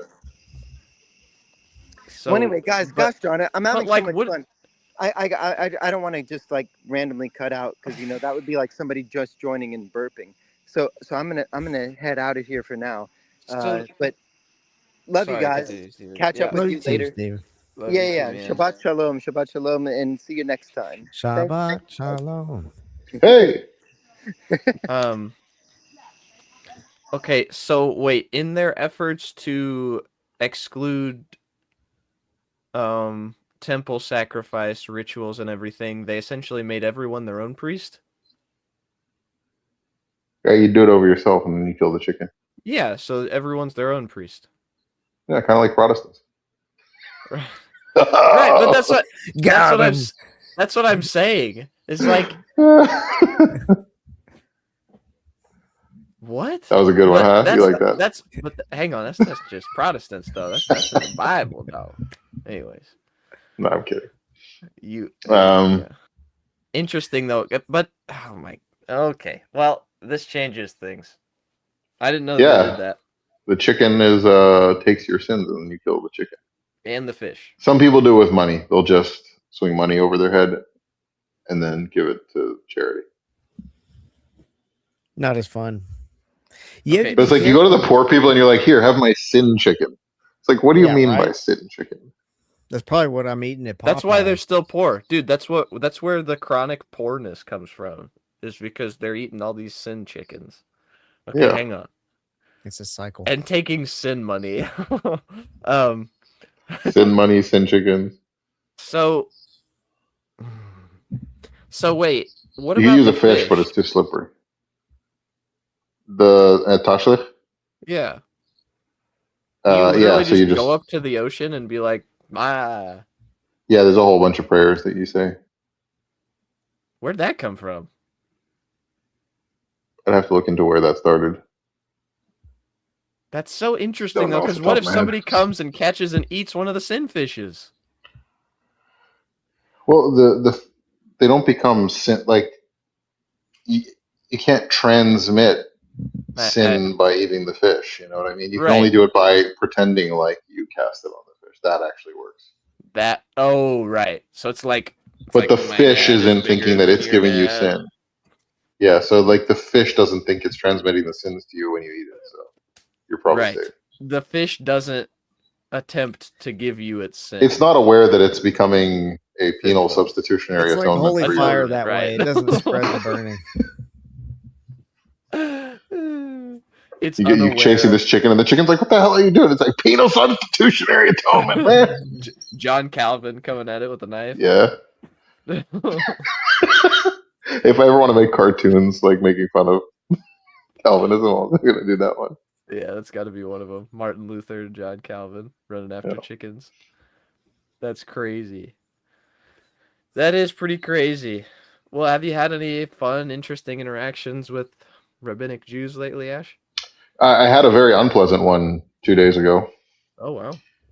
So, a friend of mine from back in the day got married earlier this week, and when I had found out he was engaged a few months back, I said, "Hey, Mazel Tov, heard you got engaged, man." And he's like, "Yeah, sorry I didn't tell you, but you're kind of a traitor to our people." Oh, dang. So then his brother, who's an atheist,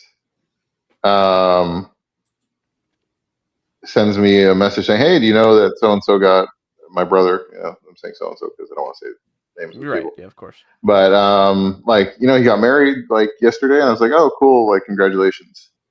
And he starts like trying to like me. I was like, I don't know where this conversation is going. So here's why I'm concerned. And I told him what his brother had told me. And he's like, yeah, you know, I'm not like, I don't really care. He's like, I'm kind of an outcast too, you know. But I'm like, yeah, but you're just an atheist, so you're like basically still Jewish. And so whatever. It got to the point where he basically tried to justify not only his brother but also a bunch of other people who had done anything from told me I'm a traitor to threatening to kill me, and kind of like, well, you know, can you blame them? You know, Yes. yes, I can. He's like, come on, you'd be the exact same way if you were still part of the Jewish community. I'm like, I know that's not true because I have somebody who I know from the community that became Catholic when I was 15 years old, and all I told him was, hey, bro, you're stupid. Like, that's kind of wacky stuff to be Christian. And that was the extent of the dispute we had over it. And then we went back to like whatever like Counter-Strike game we were playing. Yeah. Also, even if Ash were to be militant and call other people traitors, that wouldn't make it right. Yeah, like that also doesn't justify it. Yeah, Ash, don't you know if you Yes, when I was part of the community that I'm saying is very violent towards apostates. Yeah, towards apostates, exactly. I would have been very violent towards those same apostates. There, you got me. Yeah. Don't you know, Ash, if you were an atheist, you'd also believe in naturalistic and materialistic determinism. It's like, oh, well, Yeah. Great. Oh, look at that. Isn't that right? Yeah. Anyways, that's why I try like with Twitter to whenever the Dawa people or their followers, they get like real. I mean, they do get where they want to threaten with violence, but then also just like crazy insults. I try not to insult them back as bad because I always remember they're not who you're talking to. You're talking to every other follower who's watching the conversation. And I know if I was a Muslim, I'm like a more sensitive person.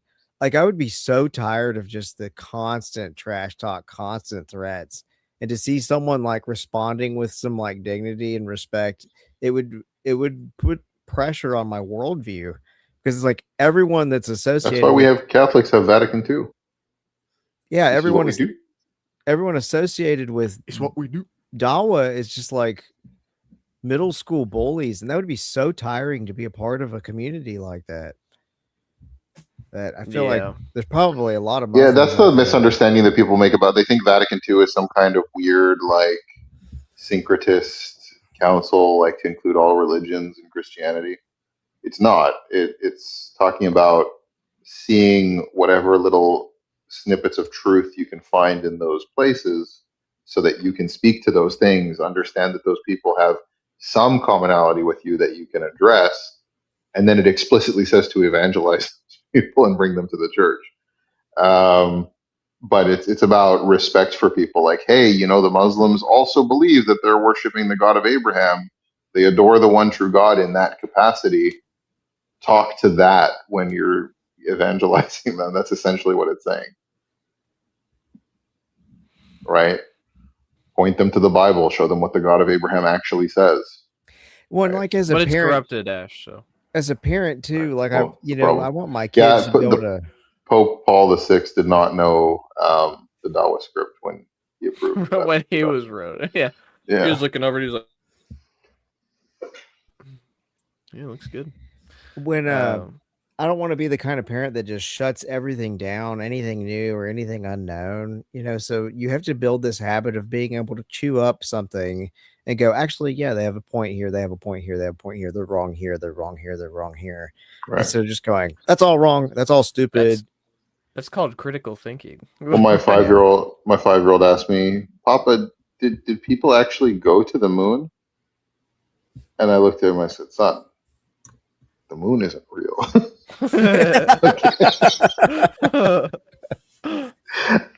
I literally said that to somebody who was like, we never landed on the moon, you know, that's just a conspiracy. I was like, whoa. You believe in the moon? Like, you believe the moon is real? And then look at him like they're crazy. Oh shit, there's like a whole nother level of conspiracy here. I didn't know. Level, bro. It's like, dude, are we for real? Moon don't exist. Yeah. My son's hilarious. I could get him to play that joke on other people, and he's 5, and he would get it. Yeah. It's pretty cool. He's also the spice eating one, right? Yeah. Yeah. Dope son. W child. Because for a while I was just like, oh, you're not gonna like this. It's spicy. He's like, Papa, I like spicy. I'm like, oh, right, that's right. You do like spicy. Please indulge. Yeah. Well, he's not eating like habaneros or anything yet, but he'll get there. That's yeah. That was I mean, he's a half game Mexican, changer. so. Habaneros are a game changer in my opinion. That's how he's able to do it. It's that Mexican blood. Because I'm pretty good with spice though, anyways. So he probably had Tabasco in the milk bottle. I didn't have any spice until I was like 25. I had to go through like Solomon nihilistic, bored with everything. You know, I've tried all the foods. I'm just bored. And then I started trying spice. I was like, actually, this makes it way better. Just a little bit. But I don't like those things that are just spicy for the sake of yeah. spicy. You know what I mean? Like I'd rather something more mild that has like a lot of the pepper flavor. You know what I mean? But if you have something that's spicy and has more of it, that's better, right? Yep. Right. Exactly. Like those the mango habanero wings. See, from, I don't do mango and spice. It's good. I like it. Mango habanero is pretty dope. You know what you should try? If you have like any shawarma places near you, get amba, which is like pickled mango sauce. If they have that with shawarma, that is amazing. So, okay, is shawarma the meat or is shawarma the whole thing? Shawarma is the style of cooking the meat. So you could have shawarma that's like lamb or turkey, right? Or chicken. Usually there's like a piece of lamb fat like mixed in with the meat, whatever it is, and then it's slow cooked on an upwards, like a vertical rotisserie, and you cut the outsides of it as it cooks. It's a Brazilian steakhouse. It's usually served on laffa or pita, but you can also have like shawarma plates and stuff like that. I kind of like it just on a plate with rice and veggies and like grilled veggies and stuff. Okay, so it's just the meat. Because I didn't know what shawarma was. The first time I even heard of shawarma was in the Avengers movie. But if somebody says like, let's go get a shawarma, they mean like in a wrap of like the a whole laffa. Thing. Yeah, right. They mean like a shawarma, like with the article in front. But I wouldn't. So like, I'm kind of weird. I'll let you go here in a second, Christian Gadfly. I'm sorry, but I was yawning. I don't remember what my thought was. You were. Oh, you don't remember even. No. There's like a. So I don't really like hummus. And you like hummus? No. And I'm not really a huge fan of like Greek, like the gyros and stuff. There's just some things about it that I'm not a huge fan of. I'm not a huge fan. So your Protestantism is more like American culture than it is theological. Because I don't like gyros. Yeah. No, but it's like, I don't know. I just really don't like the sauce that they put on it. And that was my whole thing. Was I thought shawarma also included all that stuff. But if what's your favorite? What's your favorite? Well, the meat is usually spiced with like turmeric, paprika, cumin. Yeah, all that stuff's fine. I'm just, you get some crushed rose petal in there, you know. Right. That's in Hanut. But what's your favorite non-American food? Like not common American food? Well, Chinese food is American, so I can't say that. Me would be like Thai food. Do you mean like a dish specifically, or like a kind of food? Category or dish? Yellow curry. So, oh man, see, I'm not a huge curry guy either. I do like beer. I was gonna say, if you tell me you don't like hummus but you like curry, I would lose my mind. Pad Wu Sen. Oh man, it's like this noodle. Mongolian beef. Dude, South Park, bro, calm down. Shitty walk, take order, please. Shitty walk, bro. You gang Mongolian. You get on my shitty wall. Anyways, the funniest Asian accent is Vietnamese. Because like Chinese, it's just like but Vietnamese depends like, which accent. There are some accents in like Mandarin accents that are pretty funny. pretty silly. Korean accents are pretty funny, because of the way that they pronounce like their F's. They can't, so it's just like a P. So, but anyways, So I was driving from Beijing to the Great Wall, and we got this guy to drive us, this like local, and he did not know where the shit he was going. And he ends up pulling off into this like area near this like river that's like off of the road.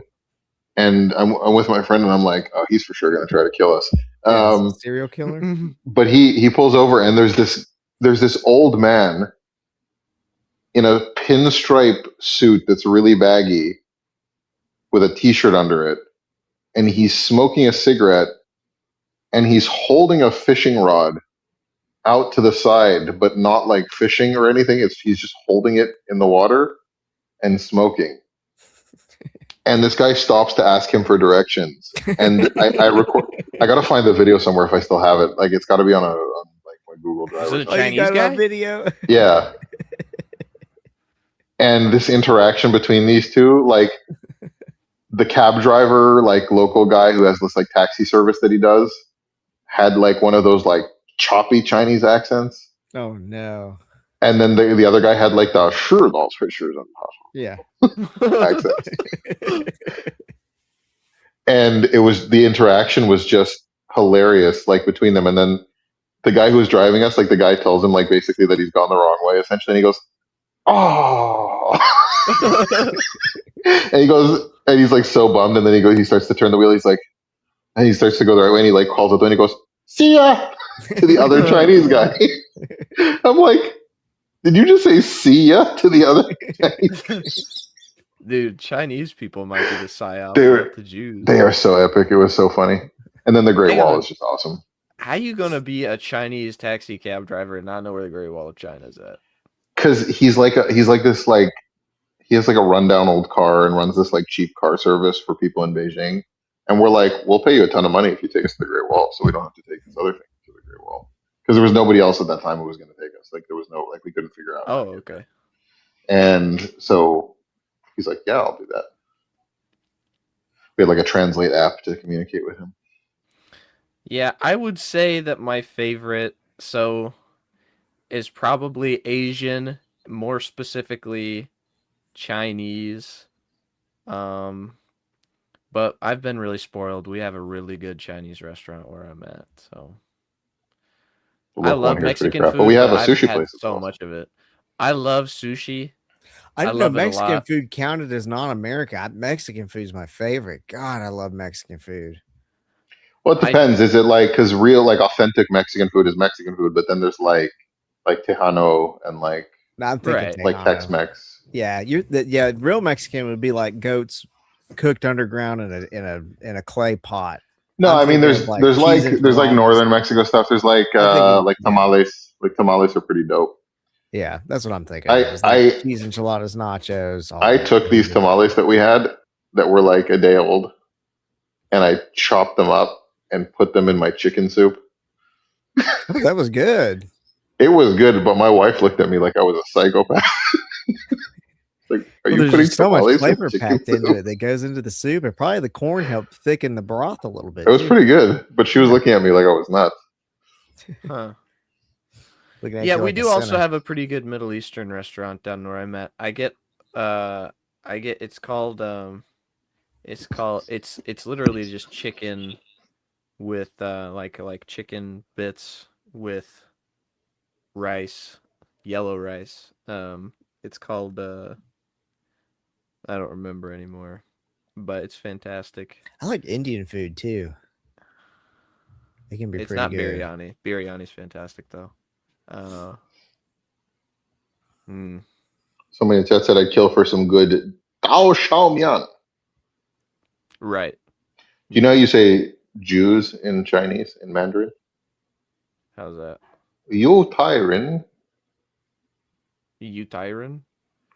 Yu Tai Rin. It's like you gotta get the diphthongs right. You Tyron. We have a caller. It appears to be a Muslim. Do you want me to bring him up? Yeah. Sure. Absolutely. All right. Welcome. Welcome. Good morning. It's such a But, provocative profile picture. All right. oh, no. Why you couldn't say provocative? Why is that? Anyways, I'm a uh, Palestinian. I'm a Palestinian. That's a flag of my country. I didn't mean anything by it, my man. I didn't mean anything by it. So, why are you a Muslim? No. I'm not here because of I'm Muslim. You were talking about shawarma. You were talking about the yellow rice with chicken. Yeah, tell us. Yeah. Let us know, dude. I read so many comments in the live chat, but nobody's paying attention. YouTube. You see, So first, yeah, so you just are you 154? What's your What's your yeah. favorite? Okay. What's your favorite meat for shawarma? Yeah. First of all, let me tell you something. What you're talking about, the yellow rice, that's they call it in Saudi Arabia as kapsa. But if you go to the Syria, Palestine, Jordan, Lebanon, especially in Jordan and Palestine, they call it as makluba, which is upside down. But if you go to India, they call it as biryani, which is my restaurant. That's And my in Iran, they call it zuresh pulo. Actually, I have a restaurant, and I'm serving this all in my restaurant. So this is all Middle Eastern food. He's coming out to plug his restaurant, guys. That's pretty cool. Heck yeah, dude. Well, we have one down here, but it's got a specific name, and I can't remember what it is. I'll have to look it up. It's not. I would have recognized it had you said it. I'm sure what you said is correct, but I'm not gonna lie, but Aladdin Dawa sounds like Aladdin. Like a certain movie. I'm sure we've all seen. Yeah, that's my real name. Actually, that's my real name. That's Is my it? name. That's pretty dope. Do you feel offended by the movie? No. Just a movie. Watch it. It's just a movie. It's pretty funny though, right? I never get offended by any movie. I had a Saudi Arabian friend, and he used to always tell me that I needed to stop saying hummus like a kufar. And I think he told me hummus. It is hummus. It's not hummus. It is hummus. Hummus. Yes, let him say it. I want to hear the real way. Ash is saying it correctly. Hummus. Okay. Hummus. Ash, are you an Arab in a way? You are an Arab, or do you speak Arabic? I'm Israeli. Because your accent is almost like an Arab. Because I mostly got once I stopped keeping kosher, I mostly got shawarma and falafel from my Arab friends. So that's it. So you know everything about it. It's an Arab Palestinian food. So you know that more than I. Because I'm West Bank actually. I'm from West Bank. That's the one thing they have is that on that topic is that Israelis appropriated falafel and shawarma from their Arab neighbors and pretended. That's fact. It's true. It's true. You have to accept. It's a true. It's a true. This is true. That's a true. It's a Palestinian. You know, the most famous Palestinian dish is hummus, falafel, za'atar. Well, I wouldn't say it's a Palestinian food because I think it's more Lebanese to begin with. But yeah. No. It's originated actually from Palestine and Syria. But the best food in Sham area is from Lebanon. We can say no. The best. Do you do the kafta with the potatoes and everything? That's kafta when you put it with tahini. You know what's tahini? Yeah, there are two kafta. One kafta with tomato and kafta with. Actually, my business is a restaurant. I have a restaurant. So the name of the dish that I was talking about is shish tawuk. What's the book? Shish tawuk? What's that? Shish tawuk. It's Mediterranean. It's literally just like what I said. I mean, it's yellow rice with chicken, lemon, herbs, salad. So makluba. This is makluba. We call this as upside down. The guy's Jordanian that runs the place, so he call it what he wants. Yeah, that's why Jordanian Palestinian food they call it makluba. When he cook it, he turn up the pot upside down. Then he, hit it at the top. Then he remove the pot, and it goes like a very very big circle ball mixed with tomato, with some vegetables, with corn flour, with chicken. We call this as makluba. Makluba means upside down. That's why when they serve it upside down. So when you said he's a Jordanian, 100% that's the dish. But they have another one in Jordan which is very famous. It's like a white soup with meat and jamid. They call it as mansaf. So this is the well-known Jordanian dish, mansaf. Okay. My priest is of Syrian Lebanese descent. Cool. Are you somehow living in the Middle East, Ash? I don't know. Not anymore. Because you were talking about China. No, I not anymore. He Okay, lives. because He lives in. I used to live in Jerusalem. but now you are. I mean, you are living in Southeast Asia because you were talking much about China. No, I visited China a number of years ago, but I live in the United States. Okay, because I'm living in Southeast Asia actually in general for the past 40 years. But Hold on, you sounds have like good English. a Levantine food restaurant in Southeast Asia, What's that? What do you call it? like Syria, Lebanon, like Levantine, Of course, you can like from find the all Middle Eastern food in Japan, in Indonesia, in Malaysia, in That's pretty Thailand, cool. in Vietnam, in the Philippines, all over. That's Huge, pretty huge, dope. lot of restaurants. A lot. Where are you from originally? I'm telling you, I'm from West Bank, Palestinian. From what city, if you don't mind me asking? No problem. I'm from Jenin. You're from Jenin? You know Arabic? Not very much. In the village of I, Arab. did you grow up saying kahwe or ahwe? No, Kahwe, not Ahwe. Because if you Kahwe, go to Jenin, they say Kahwe. They don't say Ahwe. right? Ahwe Because is you're in the good. north. In Yeah. Jerusalem, with all my friends in Jerusalem, we would say ahwe. Not some of them. The other side of Jerusalem will say Kahwe. It depends on the accent. What does that mean? Right. Coffee. Kahwe is coffee, but in a lot of the southern part, a lot of people say they drop the ka and they have a hamza, which is a glottal stop. So it goes from a ka to just like a guttural sound, like absent sound before the word. That was some of the best coffee I ever had in my life. Was I bought some from a street vendor in Jerusalem, and it was that Turkish coffee with the cardamom in it, and it was The hot, double it was boiled. fresh. Yeah, it was so good. When I came home, I ordered a big bag of cardamom online, and I put that in my coffee sometimes to try to imitate it. So he gave you a short zip, right? It's a little zip that you can one Cool. shot or two shots. Yep. It's a small one. That's an Arabian coffee. That's Arab strong coffee. Mm-hmm. That's the Do Arabian you coffee. do you like sugar in yours or no sugar? I don't drink coffee. Oh, I don't drink coffee whatsoever. Never ever. I don't drink coffee. that's I'm distrusting now because I've never met an Arab that doesn't drink coffee in my life. I don't drink coffee. I stopped Do you drinking coffee 40 years ago. Oh. And I Do learned you not that- like the taste? No. I learned that when I was living in Tokyo for almost over 14 years. So I learned from Japanese how to drink mostly green tea. So Oh, that's it's way what I- Oh, healthier. green I tea's think. pretty good. Yeah, It because is. I was living in Tokyo for 14 years. So I learned how to eat Japanese food and all those things from Japanese people. You lived in Japan? 14 years. Do you 14 speak years. Japanese also? Do you speak? Yes, I speak Filipino, I speak Japanese, I speak Arabic, and I speak English. Oh wow! That's dope. How do you feel about Japanese cuisine? What do you mean by Japanese cuisine? Like the their food. You mean I steak? used to- no. Mostly they eat raw food. That's what they eat mostly, which is healthy, which is healthier than any other food. And what they do also, they call the shabu, which is shabu. They bring a pot and they boil the food, all seafood. They mix it together and they cook it while you are sitting. So that's what they're doing. But usually Japanese, before they eat anything, first thing that they do, they drink what they call the green tea. So that's the best. Right. And after they finish eating, Ocha. ocha, yes. And I advise them, anybody visit Japan, try to practice. I mean, try with what they call their traditional Japanese tea ceremony. It's very nice. Which I try. Yeah, Now let's go back to Gol. Gol, you are the host of the stream here. No, okay. Hang on. Because you asked me a question, I was surprised. Actually, I don't know why. Is that the Adhan? Pop up in front of me. And Is that the Adhan? yeah, it's the other. You So, won't believe. I tell you where am I at the moment, and you Takes won't me believe. back.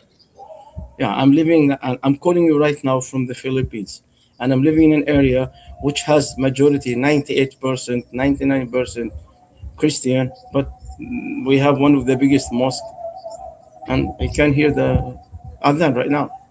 mhm. It's 4 blocks, 5 blocks from my house, from a place where I'm staying right now, and I can hear it. So, have you ever been to a proper Japanese steakhouse? I went all around, 12, 14 years in Japan. So, from When I what I was young. understand, they By the have way, I'm best not as meat. young as you are. I am over 60 years old, so I've done this when I was young. from what I understand, they have the best steak. What were And, you doing in know. Japan, if you don't mind me asking? Yeah, I was working. Of Oh, course. okay. I was Did you working do as a a- translator and engineer, both. Oh, an engineer. Okay, but you do a restaurant now. No, but now my business, I have different business. One of my Oh, okay. business is restaurant. I have several business in Southeast Asia, different countries in Southeast Asia. So Did you have trouble? Did you ever have trouble early on with traveling because you were from Palestine? no, why should I have a trouble? I know that it's difficult sometimes to get a passport No, in the because West Bank. I have other citizen. I've been Okay. living outside for the past 40 years in Southeast Asia. And I have multiple citizens, so I travel all Okay. over. I've been all around Middle East. I've been all around North Africa. I've been all around Southeast Asia. When I was Have you young, Have you been to Mecca? of course, I go there every year. Of course, almost every other year, every year. How do the Muslims in Mecca feel about people from Palestine? So let me tell you something. When you go to Mecca, nobody has time to talk about politics. What we are talking about, we are there just for a spiritual journey, to pray, to worship, to cry to God. Nobody has time. We spend most of our time in the The haram. reason I ask is because I had a few Palestinian friends who told me that they weren't treated very nicely when the people there found out They they were treat them. Palestinian. They treat them the top. If anybody will learn that you are a Palestinian, they'll start hugging you and cry. Whatever their nationality is, Arab, European, American, as long as they're Muslims. Once they realize that a group from Palestine, they will start Interesting. hugging you and crying and praying for you on the spot, for no reason, because they feel how I don't want to talk about politics. No, That's yeah, fact. for sure. What No, I That's is understand. fact. I was just curious. I was just curious if that was a consistent thing or that was just It's a true. It's my fact. friend's It's fact. experience. Even in Saudi Arabia, when Palestinians go there, they have a special treatment. They have VIP treatment because they know how they are living. Aladdin, what's the pretty? So you've been all over the world. What is the prettiest city, in your opinion, that you've ever Tokyo. seen? Tokyo? Yeah. That makes the most sense to me. Tokyo. Did you ever go to Kyoto? Yes, once. But Tokyo is the most expensive city in the world. World. It's the most expensive, but from what I understand, Kyoto with the castle and the mountain and everything is like stunningly beautiful. And it's a tour area, and I've been there just by stopover, just overnight. I didn't go around. It's because of business trip, but it's a quite cool. It's like an island. It's a nice one. Yeah. But I spend most of my time in Tokyo, Yokohama, Kawasaki, around Tokyo, Chiba, Saitama. And I was living close by Tokyo Disneyland, just walking distance from Disneyland, Tokyo Disneyland, Tokyo Disney Sea. And I've been to all those places when I was young. I'm now over 60 years old. I'm not as young as you are. That's pretty cool. Now let's go back to gold. Gold. I was surprised that when I arrived, you asked me. you asked me a question. What was you are Christian, guys? Yes. Yeah, that was originally the point of the stream, but then we just started talking about food. Yeah, dude. I mean, hey, I love talking about food, but I do. This is a call-in stream, and we are trying to talk to people who are not Christian and see why. And so I asked, what exactly convinced you of the truth of Islam? See, first of all, I didn't notice that your stream says live call in.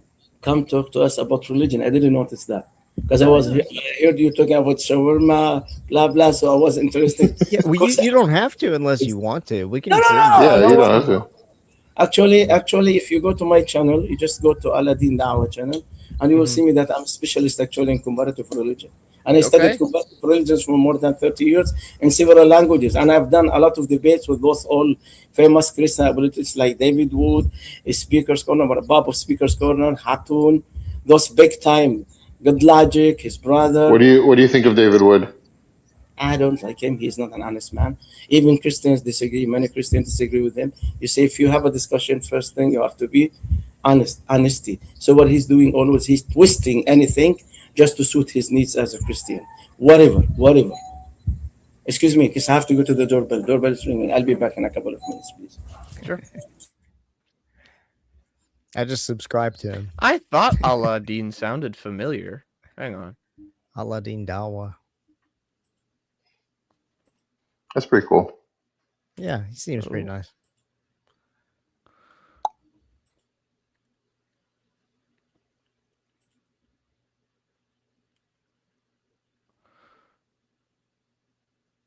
Yeah.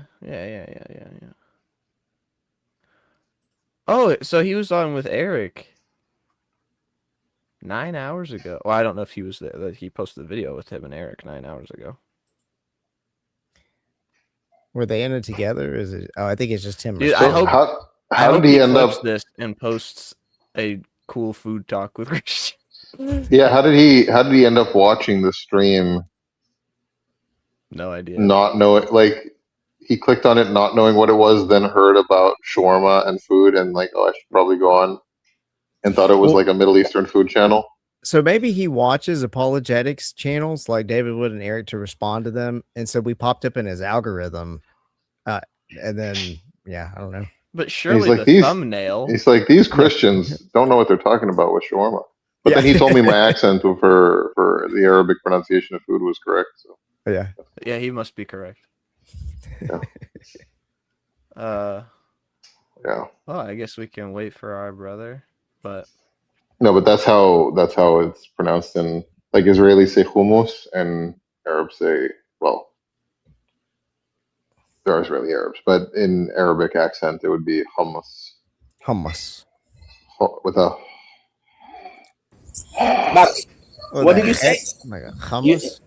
We were saying, sharing your pronunciation. I was saying that the Hebrew pronunciation of hummus is hummus. Yes, I know, because they don't have letter ha. Let's say they pronounce it as ha. Now let's go back to gold. What did you say? You thought Aladdin is what? I've heard you saying something when I went down. Oh no, I thought your name sounded familiar. I think I'd heard some people mention you before, and I looked at your channel and I'd seen that you'd been on with your brother in Christ and a few, and you talked about how you debated David and all those guys. So I was like, yeah, I've probably heard your name before. Actually, brother in Christ, my last engagement with him was a couple of days ago, or just yesterday, or the day before yesterday. He was calling live stream. Yeah. So I joined. I just made a small. I just uploaded yesterday a video. It's less than 4 minutes.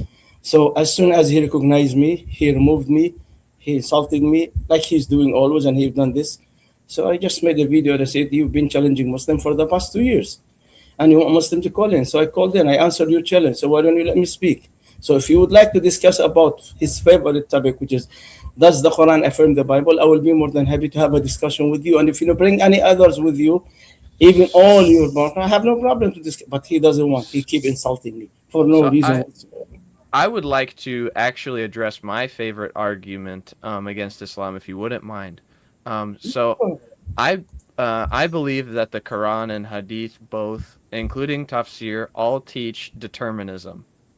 Would you agree with that? What do you mean by determinism, please? Determinism, i.e. nothing happens outside of the will of Allah. Everything happens by the will of Allah, and Allah do everything, and Allah knows everything. He's all-knowing before anything happens. So, I mean, right. So not just that He's all-knowing, but that He causes everything to happen, right?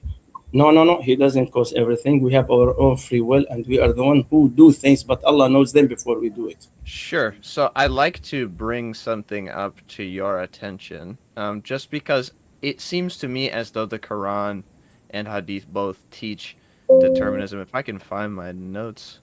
Hey, Aladdin, I'm going to have to get off soon because I have 2 kids that I need to take care of in the morning, and they're not going to wait for me to sleep in, and it's late where I am. Yeah, same here. But I want you to know you're invited on to here anytime, and I'm not going to insult you, and we can even... Especially if you bring shawarma. Yeah, right. So, no, you seemed very nice, and I enjoyed talking to you, and it was a positive experience, so I'm glad you stopped by. We wish it was earlier here. I could talk to you about whatever you want. So you're the host? You're the host? No, I am. Okay, I'm sorry. I even don't know who is the host. I don't know what's the name of the channel. Why don't you invite him to come on at a specific time, or another stream or something like that? Yeah, I would be more than happy to, but he's the first caller that actually wants to engage, so I'm more than happy to talk to him. Actually, you don't work tomorrow, you said. Yeah, I don't work tomorrow. Let me tell you something. Actually, when I speak with Christians, I always speak about things that both of us disagree upon. I don't bring some other topics. I mean, we talk about our salvation. We talk about if Jesus is God. We talk about, does the Quran really affirm the Bible? As those Christians, I know you know them, claim that the Quran affirm the Bible, and they quote verses from the Quran or Hadith to prove that. You see, we are talking about those important issues. I don't go and talk about minor things that does not serve you or serve me as a Muslim or you as a Christian. Is not really connected to our salvation. When I talk about the will, free will between Islam and Christianity, I speak about all those things. You understand what I'm saying? I hope that it's about major things, not things that, Well, my argument, so like I said, this is my favorite arguments against Islam. So it stems from determinism. So the reason I bring it up is because I think it's a good argument. So it says in Surah An-Nisa, verse 143, it says, well, I'll start in verse 142. Just a minute, let me open the Quran. Come again, what's that? Surah An-Nisa? Surah An-Nisa, ayat 143. Okay, that's chapter 4, 143. Okay. But we're starting in verse. So it says, and you guys, Ash and Gadfly, are more than welcome to head out whenever, but it says in verse 142, see you, my man. See you next time. In verse 142, indeed, the hypocrites think to deceive Allah, but He is deceiving them. And when they stand for prayer, they stand lazily, showing themselves to the people and not remembering Allah except a little. And it says in verse 143, wavering between them, i.e. belonging neither to these nor to those, i.e. the disbelievers, and whoever Allah sends astray, never will you find for him a way. So it sounds to me as though Allah is leading people astray, and that sounds very much like determinism, right? That Allah leads people astray and He leads people to the way. It says that same thing in the Quran as well. So you're talking about وَمَنْ يُضْلِلِ اللَّهِ فَلَنْ تَجِدْ لَهُ سَبِيلًا. That's what you're talking about. Right. So you're saying that God misguide everybody, right? No, not everybody. The Quran doesn't say everybody. It just says, those who Allah leads astray, you won't find for them a way. And we know other verses in the Quran. I'm sure you're familiar with verses that say that the Lord. No, I want you to bring me all those verses because I'm aware of all of them, by the way. Yeah, no, he leads. So He leads people to the way as well. So we have in 6:25, Surah 6, verse 25. Come again, Surah number 6. Al-An'am. Just a minute. 4, 143, then 6. What's that again? 25. 6:25. So let me go also as well. See, I'm following what you're saying. Okay. Yeah, please. I didn't talk it. 6. My Quran.com is being very slow at the moment, so I can't. I have the reference in my note, just not the actual verse itself. Would you mind reading 6:25 for me? By the way, I know what you're talking about. Okay. فمن يريد الله أن يهديه يشرح صدره للإسلام ومن يريد أن يضلله يجعل صدره ضيقا حرجا كأنما يضعه في السماء, up to the end of the verse. So there we go. 6 verse 25. Come on. All right. It says, and among them are those who listen to you, but we have placed over their hearts coverings, lest they understand it, and in their ears deafness. And if they should see every sign, they will not believe in it. Even when they say to you, arguing with you, those who disbelieve say, this is not but the legend of the former people. So we have here that Allah is essentially blinding and deafening the ears of these people. Another verse reference that I would go to is chapter 7. Chapter 7 and verse number 179. Oh man, don't do that again. 179, okay? That's what you're talking. 179. Yep. It says, and we have certainly created for hell many of the jinn and mankind. They have hearts with which they do not understand. They have eyes with which they do not see. And they have ears with which they do not hear. Those are like livestock, rather they are more astray. It is they who are the heedless. So it says that Allah actually created many jinn and people of mankind for hellfire. And so I think that those three verses put together kind of paint a big picture that Allah is deterministic, right? He causes everything to happen, including the disbelief of the unbelievers. I would also point to Sahih Muslim 2662c, and I can repeat that for you. Actually, everybody left. It's only me and you. Yes, it is just me and you. I'm sorry. I didn't notice that. No, it's okay. I wouldn't mind. 266. 2662. Because I have to step. Because I have to step out for prayers. You heard the adhan as he told you a while ago. So I still have 15 minutes. No, yeah, that's okay. So it's 2662c. Okay, what does it say? I will read it for you. And what is it? What is it? Sahih Bukhari, Sahih Muslim, or what is it? Muslim. Okay, what? Come again. What is that? 266. Come again. 2662. Yes. Yes. C. Doesn't say C. Okay. C. Okay. Okay. Sorry, I should have all this stuff pulled up, but it says here, on Sunnah.com. It says Aisha, the mother of the believers, said that Allah's messenger was called to lead the funeral prayer of a child of the Ansar. I said, Allah's messenger, there is happiness for this child who is a bird from the birds of paradise, for committed no sin, nor has he reached the age when one can commit sin. He said, Aisha, peradventure it may be otherwise, because God created for paradise those who are fit for it, while they were yet in their father's loins, and created for hell them for hell while they were yet in their father's loins. I'm sorry, I lost you for a while. Why? You're gone and you're back. Oh, I'm sorry. So I'll just read it again. It says, Aisha, the mother of the believer, said that Allah's messenger was called to lead the funeral prayer of a child of the Ansar. I said, Allah's messenger, there is happiness for this child who is a bird from the birds of paradise, for committed no sin, nor has he reached the age when one can commit sin. He said, Aisha, peradventure it may be otherwise, because God created for paradise those who are fit for it, while they were yet in their father's loins, and created for hell those who were to go to hell. He created them for hell while they were yet in their father's loins. So we have here this idea that Allah actually created certain people for heaven and others for hell. That, along with, I think this one is the one that I really like to get to. Here it is. So it says in, I'll give you the reference as soon as I can. This is Sunan ibn Majah. No, I'm aware of hadith, by the way. Yeah. All those things you said. So this is Sunan ibn Majah, hadith number 91. It's in volume 1, book 1.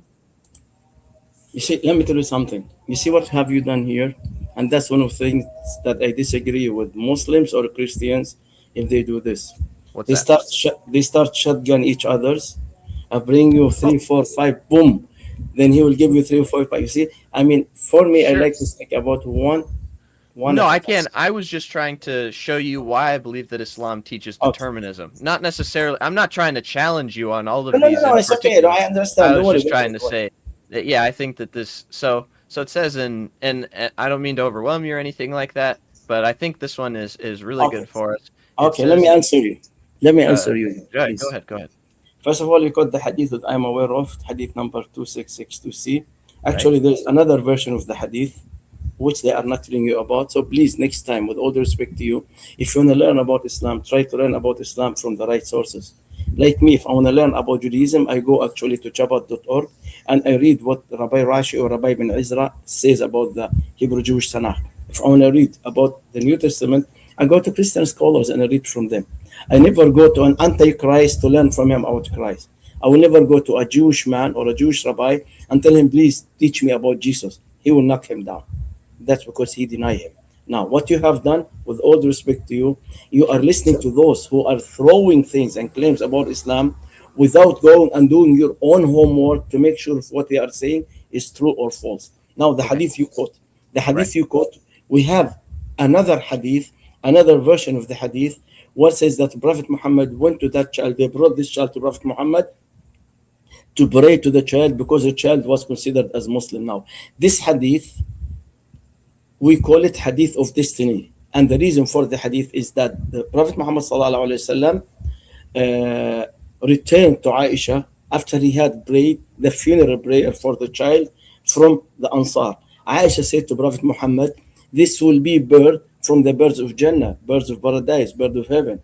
Prophet Muhammad answered her in this hadith, which you quote, what is meant in the hadith that Allah Almighty knowledge of what is to come and exist, and Allah wrote it before He created the heavens and the earth, and before He even created the children of Adam, meaning that Allah wrote what would happen to them in the future. This, you know what I'm saying? This writing is based on Allah's knowledge of things before they happen, the knowledge of unseen that nobody knows about is except Allah. Allah wrote this knowledge in the preserved tablet. You know what I'm saying? All matters I, are right. clear to Allah before they happen. So Allah is not saying that they are not going to heaven. The purpose of Prophet Muhammad hadith is telling you that Allah is all knowing. So you don't come and say that he's going there or going here, because it's all in the, even though we have so many other hadiths said that they are birds of Jannah. You get the point? So Sure. don't look into one hadith and leave other hadith. Islam is like a puzzle. You can't take part and throw the other part. Exactly like what you have done with the verses of the Holy Quran. You quote verses from the Holy Quran, which you read, unfortunately, all of them takes out of context. So if you read the entire context from the beginning of the chapter, Allah subhanahu wa ta'ala was talking about those people that He guided, and He showed them the right word for guidance. And Allah spoke about those people who choose to be misguided. So Allah subhanahu wa ta'ala here is talking about those who choose to be misguided. And Allah is telling us He knows in advance that they will choose to be misguided, even though Allah showed them the right way, the right path of guidance. But He gave them what they desire to. So He gave them the free will to choose. He's not the one who did. He knows in advance, exactly as the hadith you mentioned. He knows in His unseen knowledge, before anything created, that this such person will come and he will choose to be like this. So He gave him whatever he desired to. He did not impose him to go to the other way. He gave him his free will. So that's the meaning of the verses that you quote. And I can give you many verses prove this from the Holy Quran, that Allah subhanahu wa ta'ala gave us our free will to choose whatever we want. Okay? Did I answer your question? Yeah, I think that man, where is this one? I'll give you an example. Can I give you an example? I'm sure you may be familiar with the hadith that I'm talking about. Yeah, I know it, and I can give you even the other hadith. Well, here, I'll just describe it for you. So there was a certain of the companions who came to Muhammad, and he said, "Hey, you know, if a person does he said something like, if a person does a sin, was that his choice or did Allah decree that for him?" And Muhammad said that was a decree, that you know, sin was decreed. I forget, man, I don't have it in my notes either. I apologize. I thought that I was a little bit more prepared on this one than I ended up being. But I understand what you're saying. I also you know, just I don't necessarily grant that the hadith all like are non-contradictory. Like I do believe that your hadith do contradict with one another, and so whenever I look at a hadith that says, hey, you know, this kid might be actually in hell because Allah actually created him for hell, Aisha, you don't know. Even if there are other hadith that say all kids go to heaven, I don't know that those two are compatible, right? You see, that's what I'm telling you with all due respect to you. I don't know. You are also live in TikTok? Because No, just on YouTube. I thought those comments, I thought that's TikTok. Anyway, let me tell you something. Yeah. You see, what you are doing here, exactly what David Wood is doing, God Logic is doing, Hatun is. Let me finish, please. I hope that you will not interrupt me. They are reading. First of all, I wasn't interrupting you. I was thinking about something. So my bad. I'm sorry. My bad. I thought that you were about to say something. No. You see, what they are doing, they are reading the Holy Quran, the Hadith, in a Christian context and perspective to suit their needs. But they are not reading it from an Islamic sources. Like what you have done a while ago, and you quote those verses of the Holy Quran, and you are reading them in a Christian context and perspective according to your Christianity. You are not reading them according to the Islamic point of view. So my Well, advice, if I was reading them according to an Islamic point of view, I'd be a Muslim, right? no. I'm not saying about that. You see, this is what I'm talking about. What I'm saying is, if I accept your explanations for everything, then I would totally just be a Muslim, right? The reason that I have these problems is because I reject a lot of your guys' explanations for these things, you know? So, like, I don't understand why I have to read everything through an Islamic lens when things can just seem to be contradictory or false. Brother brought up another hadith, but we don't have to read it. I'm not yet done. Before you bring another hadith, I don't know you're talking who's brother. I don't know. So I'm not yet done, please. You just cut me off. You see, I told you I would love to discuss with you and all your friends. You sound so respectful, but I do not like a person who throw a lot of claims at the same time. You shotgun me, this hadith, that hadith, this way, that. We take them one at a time. Now I'm trying to reply to you. So what I was trying to tell you that I will give you some verses from the Holy Quran to show you that Allah gave us our own free will. So now you're going to shotgun verses to me. No. I will use no. I'm trying to answer you back. I'm not. Okay, but again, like you can see how that's what I was trying to do for you, was say, hey, I believe that the Islam teaches determinism, and here's why. And you accused me of shotgunning verses. I wasn't trying to shotgun verses. I was just trying to say, I think that because of the consensus of what this teaches, Qadar is for all intents and purposes exhaustive divine determinism. You see, the entire point here that you're trying to say that mankind doesn't have their own free will, it's determinism, and God is the one who decides what to do. That's the point. I understand. And you gave so many verses trying to support your claim, and you quote one hadith, two hadith, and you're trying. So that's what I'm telling you. So throwing me just a couple of verses, you made already your point. Now I'm trying to reply to you, telling you that the Holy Quran, it's not one part and throw other part. When you read the Holy Quran, you have to read the entire Quran, the Holy Quran entirely. It's like a triangle has three corners. You have to read those three corners. If you leave one of them, you are lost. No more triangle here. Now, what I'm trying to quote from you, verses from the Holy Quran, where Allah is telling us that we have our own free will. And we are the one who decided to be misguided or guided, as I explained to you a while ago. For example, if you read in Surah Yunus, chapter 10, verse 99, Allah says, وَلَوْ شَاءَ رَبُّكَ لَآمَنَ مَنْ فِي الْأَرْضِ كُلَّهُمْ. In English, the meaning of the verse, and if the Lord willed, all who are in the earth would have believed together. So if it's the will of God, He would like us to all believe. If it is His will. So He gave us here the free will, if you read the context, to choose to be guided or misguided. So the way that I would read this verse would be that had God willed to do that, then everyone would have believed. I don't think it's saying that God does will that everyone believes. I think it's just saying that had God willed that everyone believe, then everyone would. So I can actually pull this up real quick. No, I'll put it on the screen. You see, I'll tell you why you cannot give your own interpretation. You see, it is all about lack of knowledge in the Arabic language, or not knowing even the Arabic language. And before read the Quran, to understand the Quran, you have to know Arabic grammars. So if you go to the Arabic grammars and read the Holy Quran according to the Arabic grammars, where the grammars, the source of grammars is the Quran. Right. So you will realize, because of those grammatical things that we have in the verse, we are giving the correct interpretation grammatically. But what you are giving already contradict the grammars of the verse. So it doesn't work. So what you are doing, with all due respect to you, are reading English translation for the meaning of the Holy Quran, which has nothing to do with grammars. And you are twisting the English, you even throw them. You throw the interpretation under the bus, and you want to give your own interpretation and want to impose it on me. With all due respect to you, my friend, I will say something that might offended you, and I hope you will understand like I'm understanding you.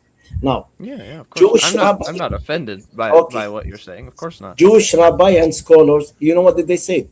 They said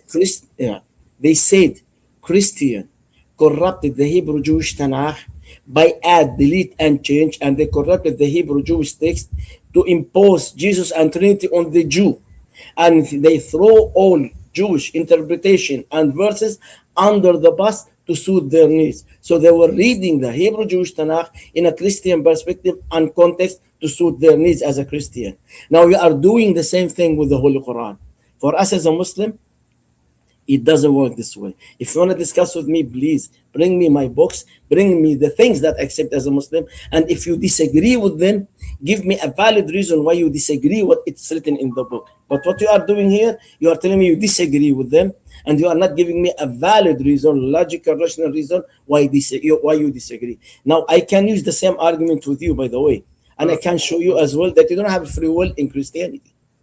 As a Christian, Yeah, in Jesus, I would be more than happy to talk about that later. But so it says here in Kathir, this is Ibn Kathir abridged, of course, but he says the meaning is, O Muhammad, if it had been the will of your Lord.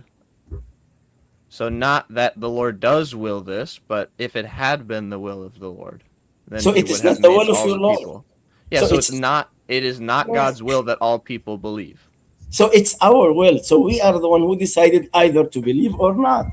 It's not That's- the will of God. At least you see, you read part of the verse, but you did not continue the entire verse. Please read the full verse. This is what I'm telling you. That's what you are doing now. You are following what I'm sorry. You are following whatever David Wood or his group are saying. That's what you are saying. I That's did what you're not get saying. this argument from David Wood, first of That's all. their argument. That's the argument. This is not one of his favorite arguments that he uses. No, it's not favorite argument, but this is one Sam Shaman argument. I mean, logic argument. I'm That's aware the that argument. Christian apologists do use this argument, and I quite like it. I think it's a good argument, which is why I'm presenting it to you. But I understand that you can't just read part of the verse, but I feel like the part of the verse that I read is pretty clear by itself. You know what I'm saying? Like, Can you read the full verse in English translation? and please? had your Lord willed, those on earth would have believed, all of them entirely. Then, O Muhammad, would you compel the people in order that they may become believers? He's saying, Muhammad, why are you trying to compel these people to be believers when God doesn't even want them to be saved No, or excuse be me. Muslims? Excuse me. No, God is not telling Prophet Muhammad why. It's a That's- question. Can I finish, please? You see, that's what you are doing here. You are giving your own interpretation. That's what I'm telling you. What you are saying is not in the verse or in the interpretation. So I gave you what Islam is saying, and I went to the Arabic language. You And gave me what you're saying. This No, is no, what no, Kathir is no, saying. no. Can I finish, please? Dude, you can't keep saying, can I finish? You pause and I start talking. Okay, I will listen to you. Please say whatever you want. I will mute myself until you finish. No, you don't have to. I was just responding like, look, this doesn't just seem to be what Kathir seems to say the exact same thing here. I understand you may have a different interpretation than Ibn Kathir, but I don't know, like, why you said whenever I should look at Islam, I should look at the scholars, and here I'm looking at Kathir, and it seems to be as though Kathir is saying that God does not will to make all people believe. Exactly. If it's His will, He will make us all believe. But Okay, so everything does happen by God's will. Can I finish, please? You see, No, this is a line of you know what's the questioning. meaning This of is what you if? said. What is the meaning of if? If, as in perhaps, like maybe, or if this thing it's happens. what does the verse say? If it had been the will of the Lord. Very of your good. So Lord. it's very good. If it has been the will of the Lord, what is the will of the Lord? To save everyone. So His will is to save everyone. That's But not what the verse everyone, says. Though. Yes, that's what the verse is saying. I'm reading No, it. And that's what he's saying. If it had been the will of your Lord, right? Not that it is the will of your Lord. I think that's the important comparison that he's drawing. You see, I will make you happy, and I will go with you, and I will open now Tafsir Ibn Kathir. So I'll make you happy. How about Yeah, please.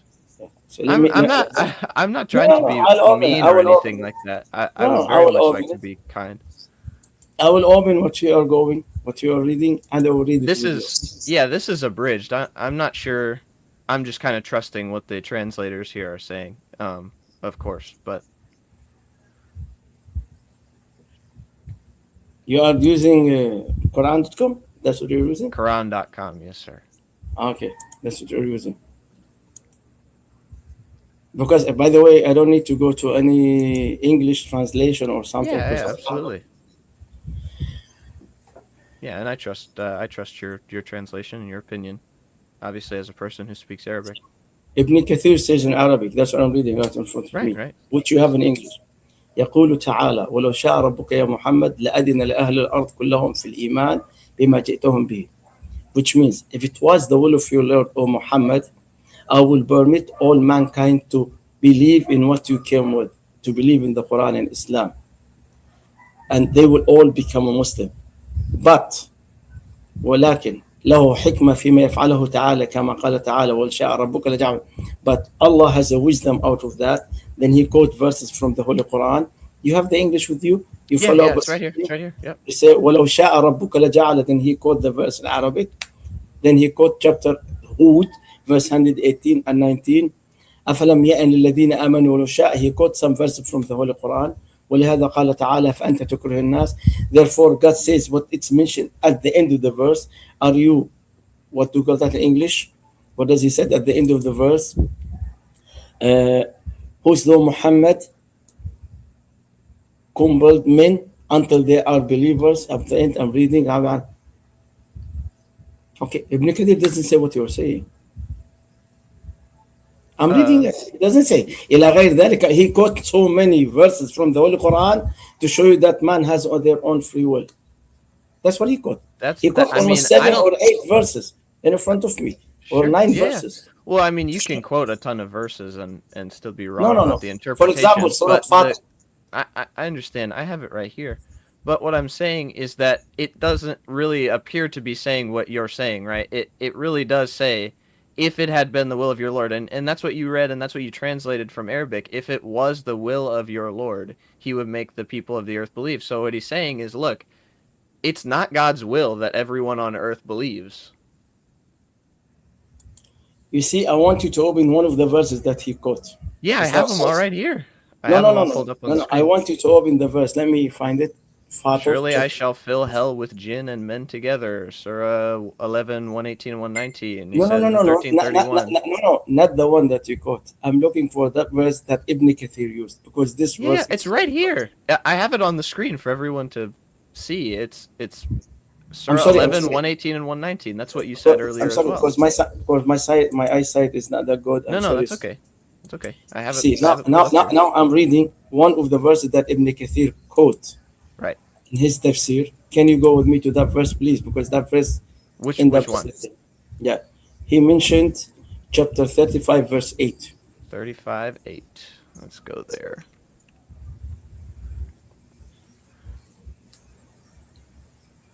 That's what he quoted in his tafsir. Ibn Kathir. One of the verses that he quoted.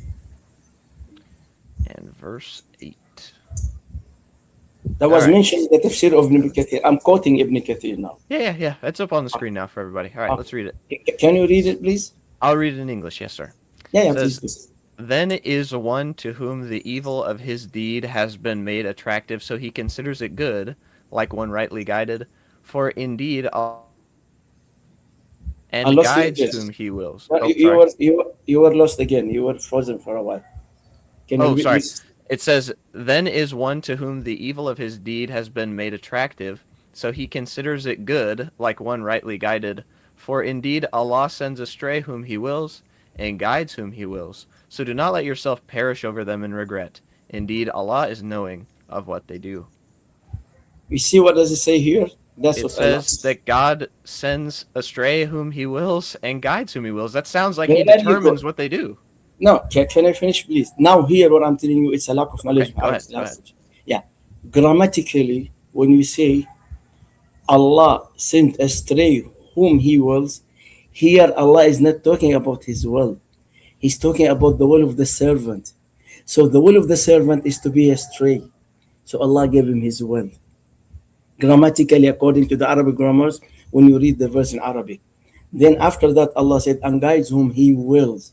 The will here is not talking about the will of Allah. It talks about the will of the creation, mankind. So he is the one who chose to be guided. So Allah gave him his free will to be guided. So he gave him what he asked for. So here Allah is talking of the will of the servant, that we are the one who choose to be either a slave or that's Arabic grammars, which you are not of. You understand? So that's the end of the issue. But here in the translation, the he is capitalized, so it seems like the translator of this very much thought that the he refers to Allah and not to the he as in the one whom he is sending astray or guiding. No, you are mistaken. If you Well, go the translator is mistaken. I didn't say that. No, can I? Okay, okay, you're done. I will listen to you. Please go on. Absolute. No, you keep pretend. That was all I had to say, right? He is capitalized. So what that says to me is that the translators thought that the he in both he wills in the sentence refers to Allah and not to the one whom is said led astray or guided. So you're finished now.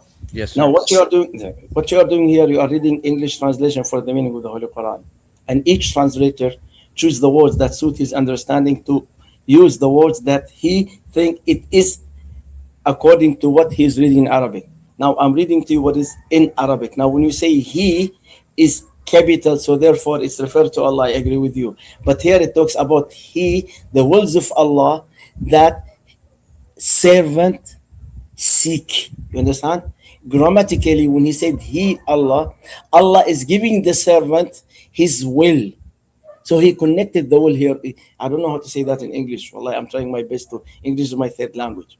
So what I'm trying to tell you here, grammatically, according to the verb, if you have any Arab, honest Arab Christian who knows Arabic grammars, please invite him here and we will read this together, and you will see that here. You go to the tafsir. You see what's happening here, my friend. May I know what's your name, please? My name is Chase. Chase, okay, Chase. Yes, sir. Well, nice talking to you, Chase. Very nice Chase, talking to you. Yes. What's happening here? That's you are. I'm sorry. You are trying to be so argumentative, and you are trying to impose your wrong understanding of the Holy Quran on me. You ask me a question, I give you the answer according to Islamic sources. You want to accept it, okay? You don't accept it, it's okay with me. I have no problem whatsoever. At least I gave you my answer according to our sources. Sure But thing. what you are doing here? Yeah, when I say something, go on, please. No, I was just agreeing with you. I'm sorry, I won't. No. So now, with all due respect to you, as I told you a while ago,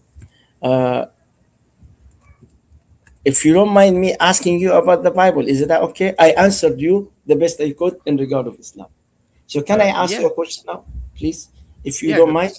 So just to be clear, like I mean, I understand exactly what you're saying, but it just like those words that I'm reading really just don't seem to mean what you're saying.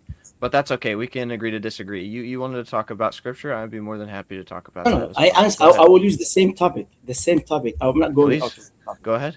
Same topic. Now, when Jesus says, I can do nothing by my will, but by the will of the one who has sent me. Right. So does Jesus have his own will or not? Yeah, so he shares a will, right, with the Father and the Spirit. No, that was not my question. Please pay attention to my question.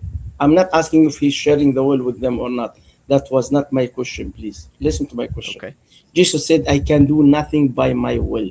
I'm reading English, that explicit English. Mm-hmm. I can do nothing by my will, but by the will of the one who has sent me. Now, my question here, does Jesus have his own will or he follow the will of the Father? Well, like I said, they have the same will, right? So what does it mean when Jesus says, I can do nothing by my will? What does that? Right. Let's say so, if I say I can do nothing by myself, so that means I need someone else to help me to do something.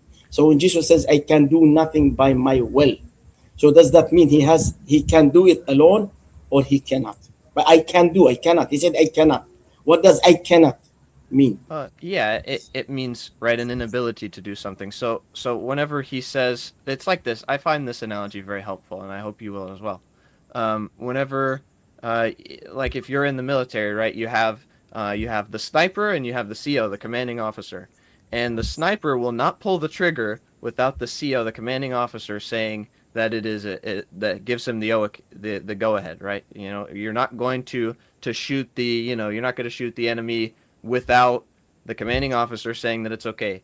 It's not that the person doesn't possess the ability to do something. It's just that he is responsible to his commanding officer and will not fire upon his enemy unless his enemy says, or unless the commanding officer says, go ahead. the same thing with the Lord Jesus, right? Whenever he says, I can do nothing of my own will, he is doing nothing outside of the will of the Father, right? That is the will that they share. He is responsible to the Father, and whatever the Father says for him to do, that's what he does, right? We read that elsewhere in the Gospels where it says that I do nothing except that the Father shows me, and that I do, right? You see, now here we made a mistake. Okay. I am a little bit, I have a little bit knowledge about the will. When you come to the Orthodox, they say that the Father and the Son, they have the same nature and the same will, and the Holy Spirit proceeds from the Father alone. If you come to other denominations, I think like Protestant or Catholic, they say the Father and the Son, they have two different will, and they have two different nature, and the Holy Spirit proceeds from the Father and the Son. So Christians among themselves, let me finish, please. That Christology. Well, that was wrong, though. Catholics don't think that the Father and the Son have two different natures. They it's not the Catholic, it's the Protestant. We don't believe that either. No. I can't give you this. Please, yeah, but I don't want you to keep believing that Catholics believe that the Father and the Son have two different natures. I'm not trying to interrupt you. I'm just saying, like, that's, I want you to be correct on what you say. By the way, I'm not speaking for myself. I can give you the Christian sources. That's according to the author. Yeah, that's according to the Orthodox. I would love to see that there is. I'm not aware of any Christian who says that the Father, Son, and Spirit have different natures. Now, let me open the source and I'll give it to you. Though you read it by yourself. Please go ahead. It's in Arabic. It's coming from the Orthodox Coptic Church. All you have to do is click right and translate to English. Then you will read the title of the topic. That's coming from the biggest Orthodox church in the Middle East, which is the Orthodox Coptic Christian Church in Egypt. That's what they said. The title is just a minute because I'm saving it here. ما هي الاختلافات الجوهرية. But yeah, that's it. Come on.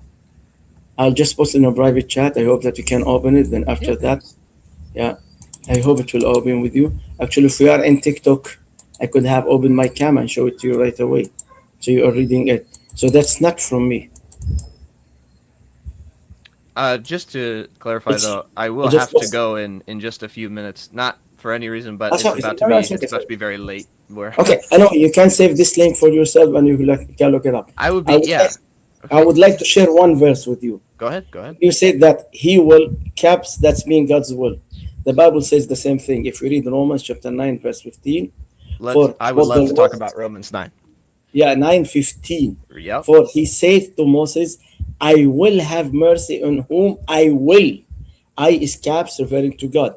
So he have mercy on who he has will, and I will have compassion on whom I will have compassion. So here it's the will of God. So it's the will of God to have mercy. It's not your will. It's the will of God. Where in Romans 9 does it say that it is not God's will to have mercy on everyone? That's what I'm trying to tell you. That's why you don't have your own will. I think you misunderstood what I said. I'll repeat it. I said, where in Romans chapter 9 does it say that God does not want to have mercy on everyone? He said, whom I will. Yeah, can whom I will be everyone?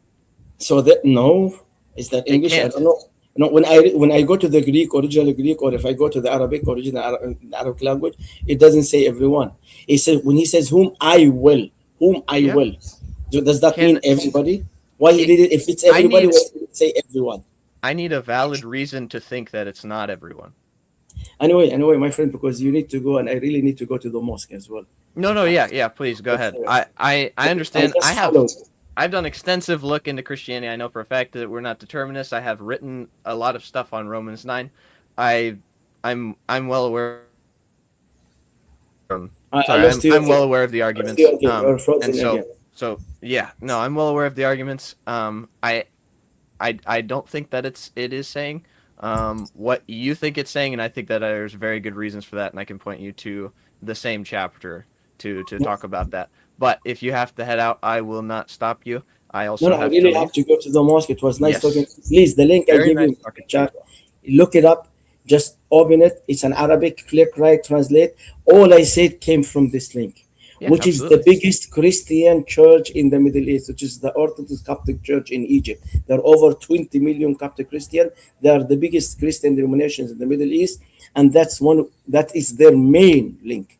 Okay, thank you very much. Yeah, God thank you bless for you. coming up. I have You're to very step up. respectful. Nice talking to you. I'm God bless. God glad bless. we got to have a good talk. Thank you. Bye bye. Cool.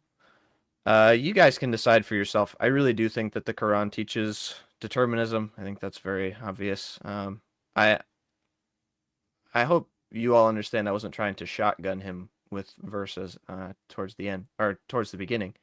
I was very much just trying to show that I think that this is the consensus of the Quran. I would have been more than happy to engage with him on any specific Quranic claim. It does become very difficult whenever they start to go to the Arabic. Not because I think it actually says what they are saying, but because there's just kind of a supremacy there. But it really does, like he was, I mean, you all were reading that same tafsir on the screen with me, right? And it literally said, it is not according to, like, it is according to God's decree. That's what it said on the screen. I wasn't making that up. So yeah, I mean, I know I'm too nice. I didn't particularly want to be mean because I didn't want to make him upset. I yeah, I don't know. But yeah, and then obviously, hey, so here, before I head out, I would love to show you guys why I believe that Romans 9 does not teach determinism. So if we come on here to Legacy Standard, Romans chapter 9, share screen, Romans 9. So here in Romans chapter 9, pull this up. I'll make it a little bit bigger for you guys. But here it says, wow, that was really unhelpful. Okay. It says, I am telling the truth in Christ. I am not lying. My conscience testifies with me in the Holy Spirit that I have great sorrow and unceasing grief in my heart. For I could wish that I myself were accursed, separated from Christ for the sake of my brothers, my kinsmen according to the flesh, who are Israelites. I'll just go ahead and stop reading there. So when he quotes 9:15 and says, I will have mercy on whom I will have mercy, and I will have compassion on whom I will have compassion, nowhere in this whole passage does it say that the Lord doesn't want to have mercy on whom on everyone, or compassion on everyone. Now I do think that his will to have mercy on someone also is dependent on your decision to believe, right? Now he wants to have mercy on you, but his active desire to make it happen is effectual upon belief, right? And he has mercy on you at that point. But he has compassion on everyone, right? They do understand the argument's force, and I think that's why he was trying to be very forceful. I don't know why he kept accusing me of interrupting him. I don't know. I felt like I was being so much nicer than literally any other Christian debater, and they still come at me like assuming that I'm like I have bad intentions. Like I just genuinely don't think that that's what your Quran is saying. And I know you can pull the whole Arabic card, but I don't know. Like that's just legitimately not what it looks like.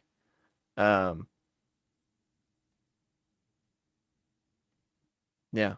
So then he has mercy on whom he desires, and he hardens whom he desires. Absolutely. Now this does imply that, hey, he doesn't harden everyone. But what do we read about in Pharaoh's case?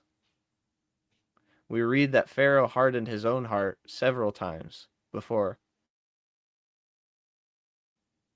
Sorry, what do we read about in Pharaoh's case? Is we read over and over and over again that Pharaoh hardened his own heart before the Lord ever stepped foot into the arena. So I wish I would have had somebody else here. Yeah, I wish I would have had somebody else here to kind of hear that whole interaction and talk about it, because I do think that he's a nice guy, and I don't necessarily think he was trying to be disingenuous. I genuinely think that he is deceived. And I will continue to pray for him. But I love him nonetheless, and I'm glad you all were here, got to see that with me, kind of witness the. I mean, I'm not being conceited whenever I say that that's literally not what he was reading, right? Like, that is exactly what he read in the Quran and in the Tafsir.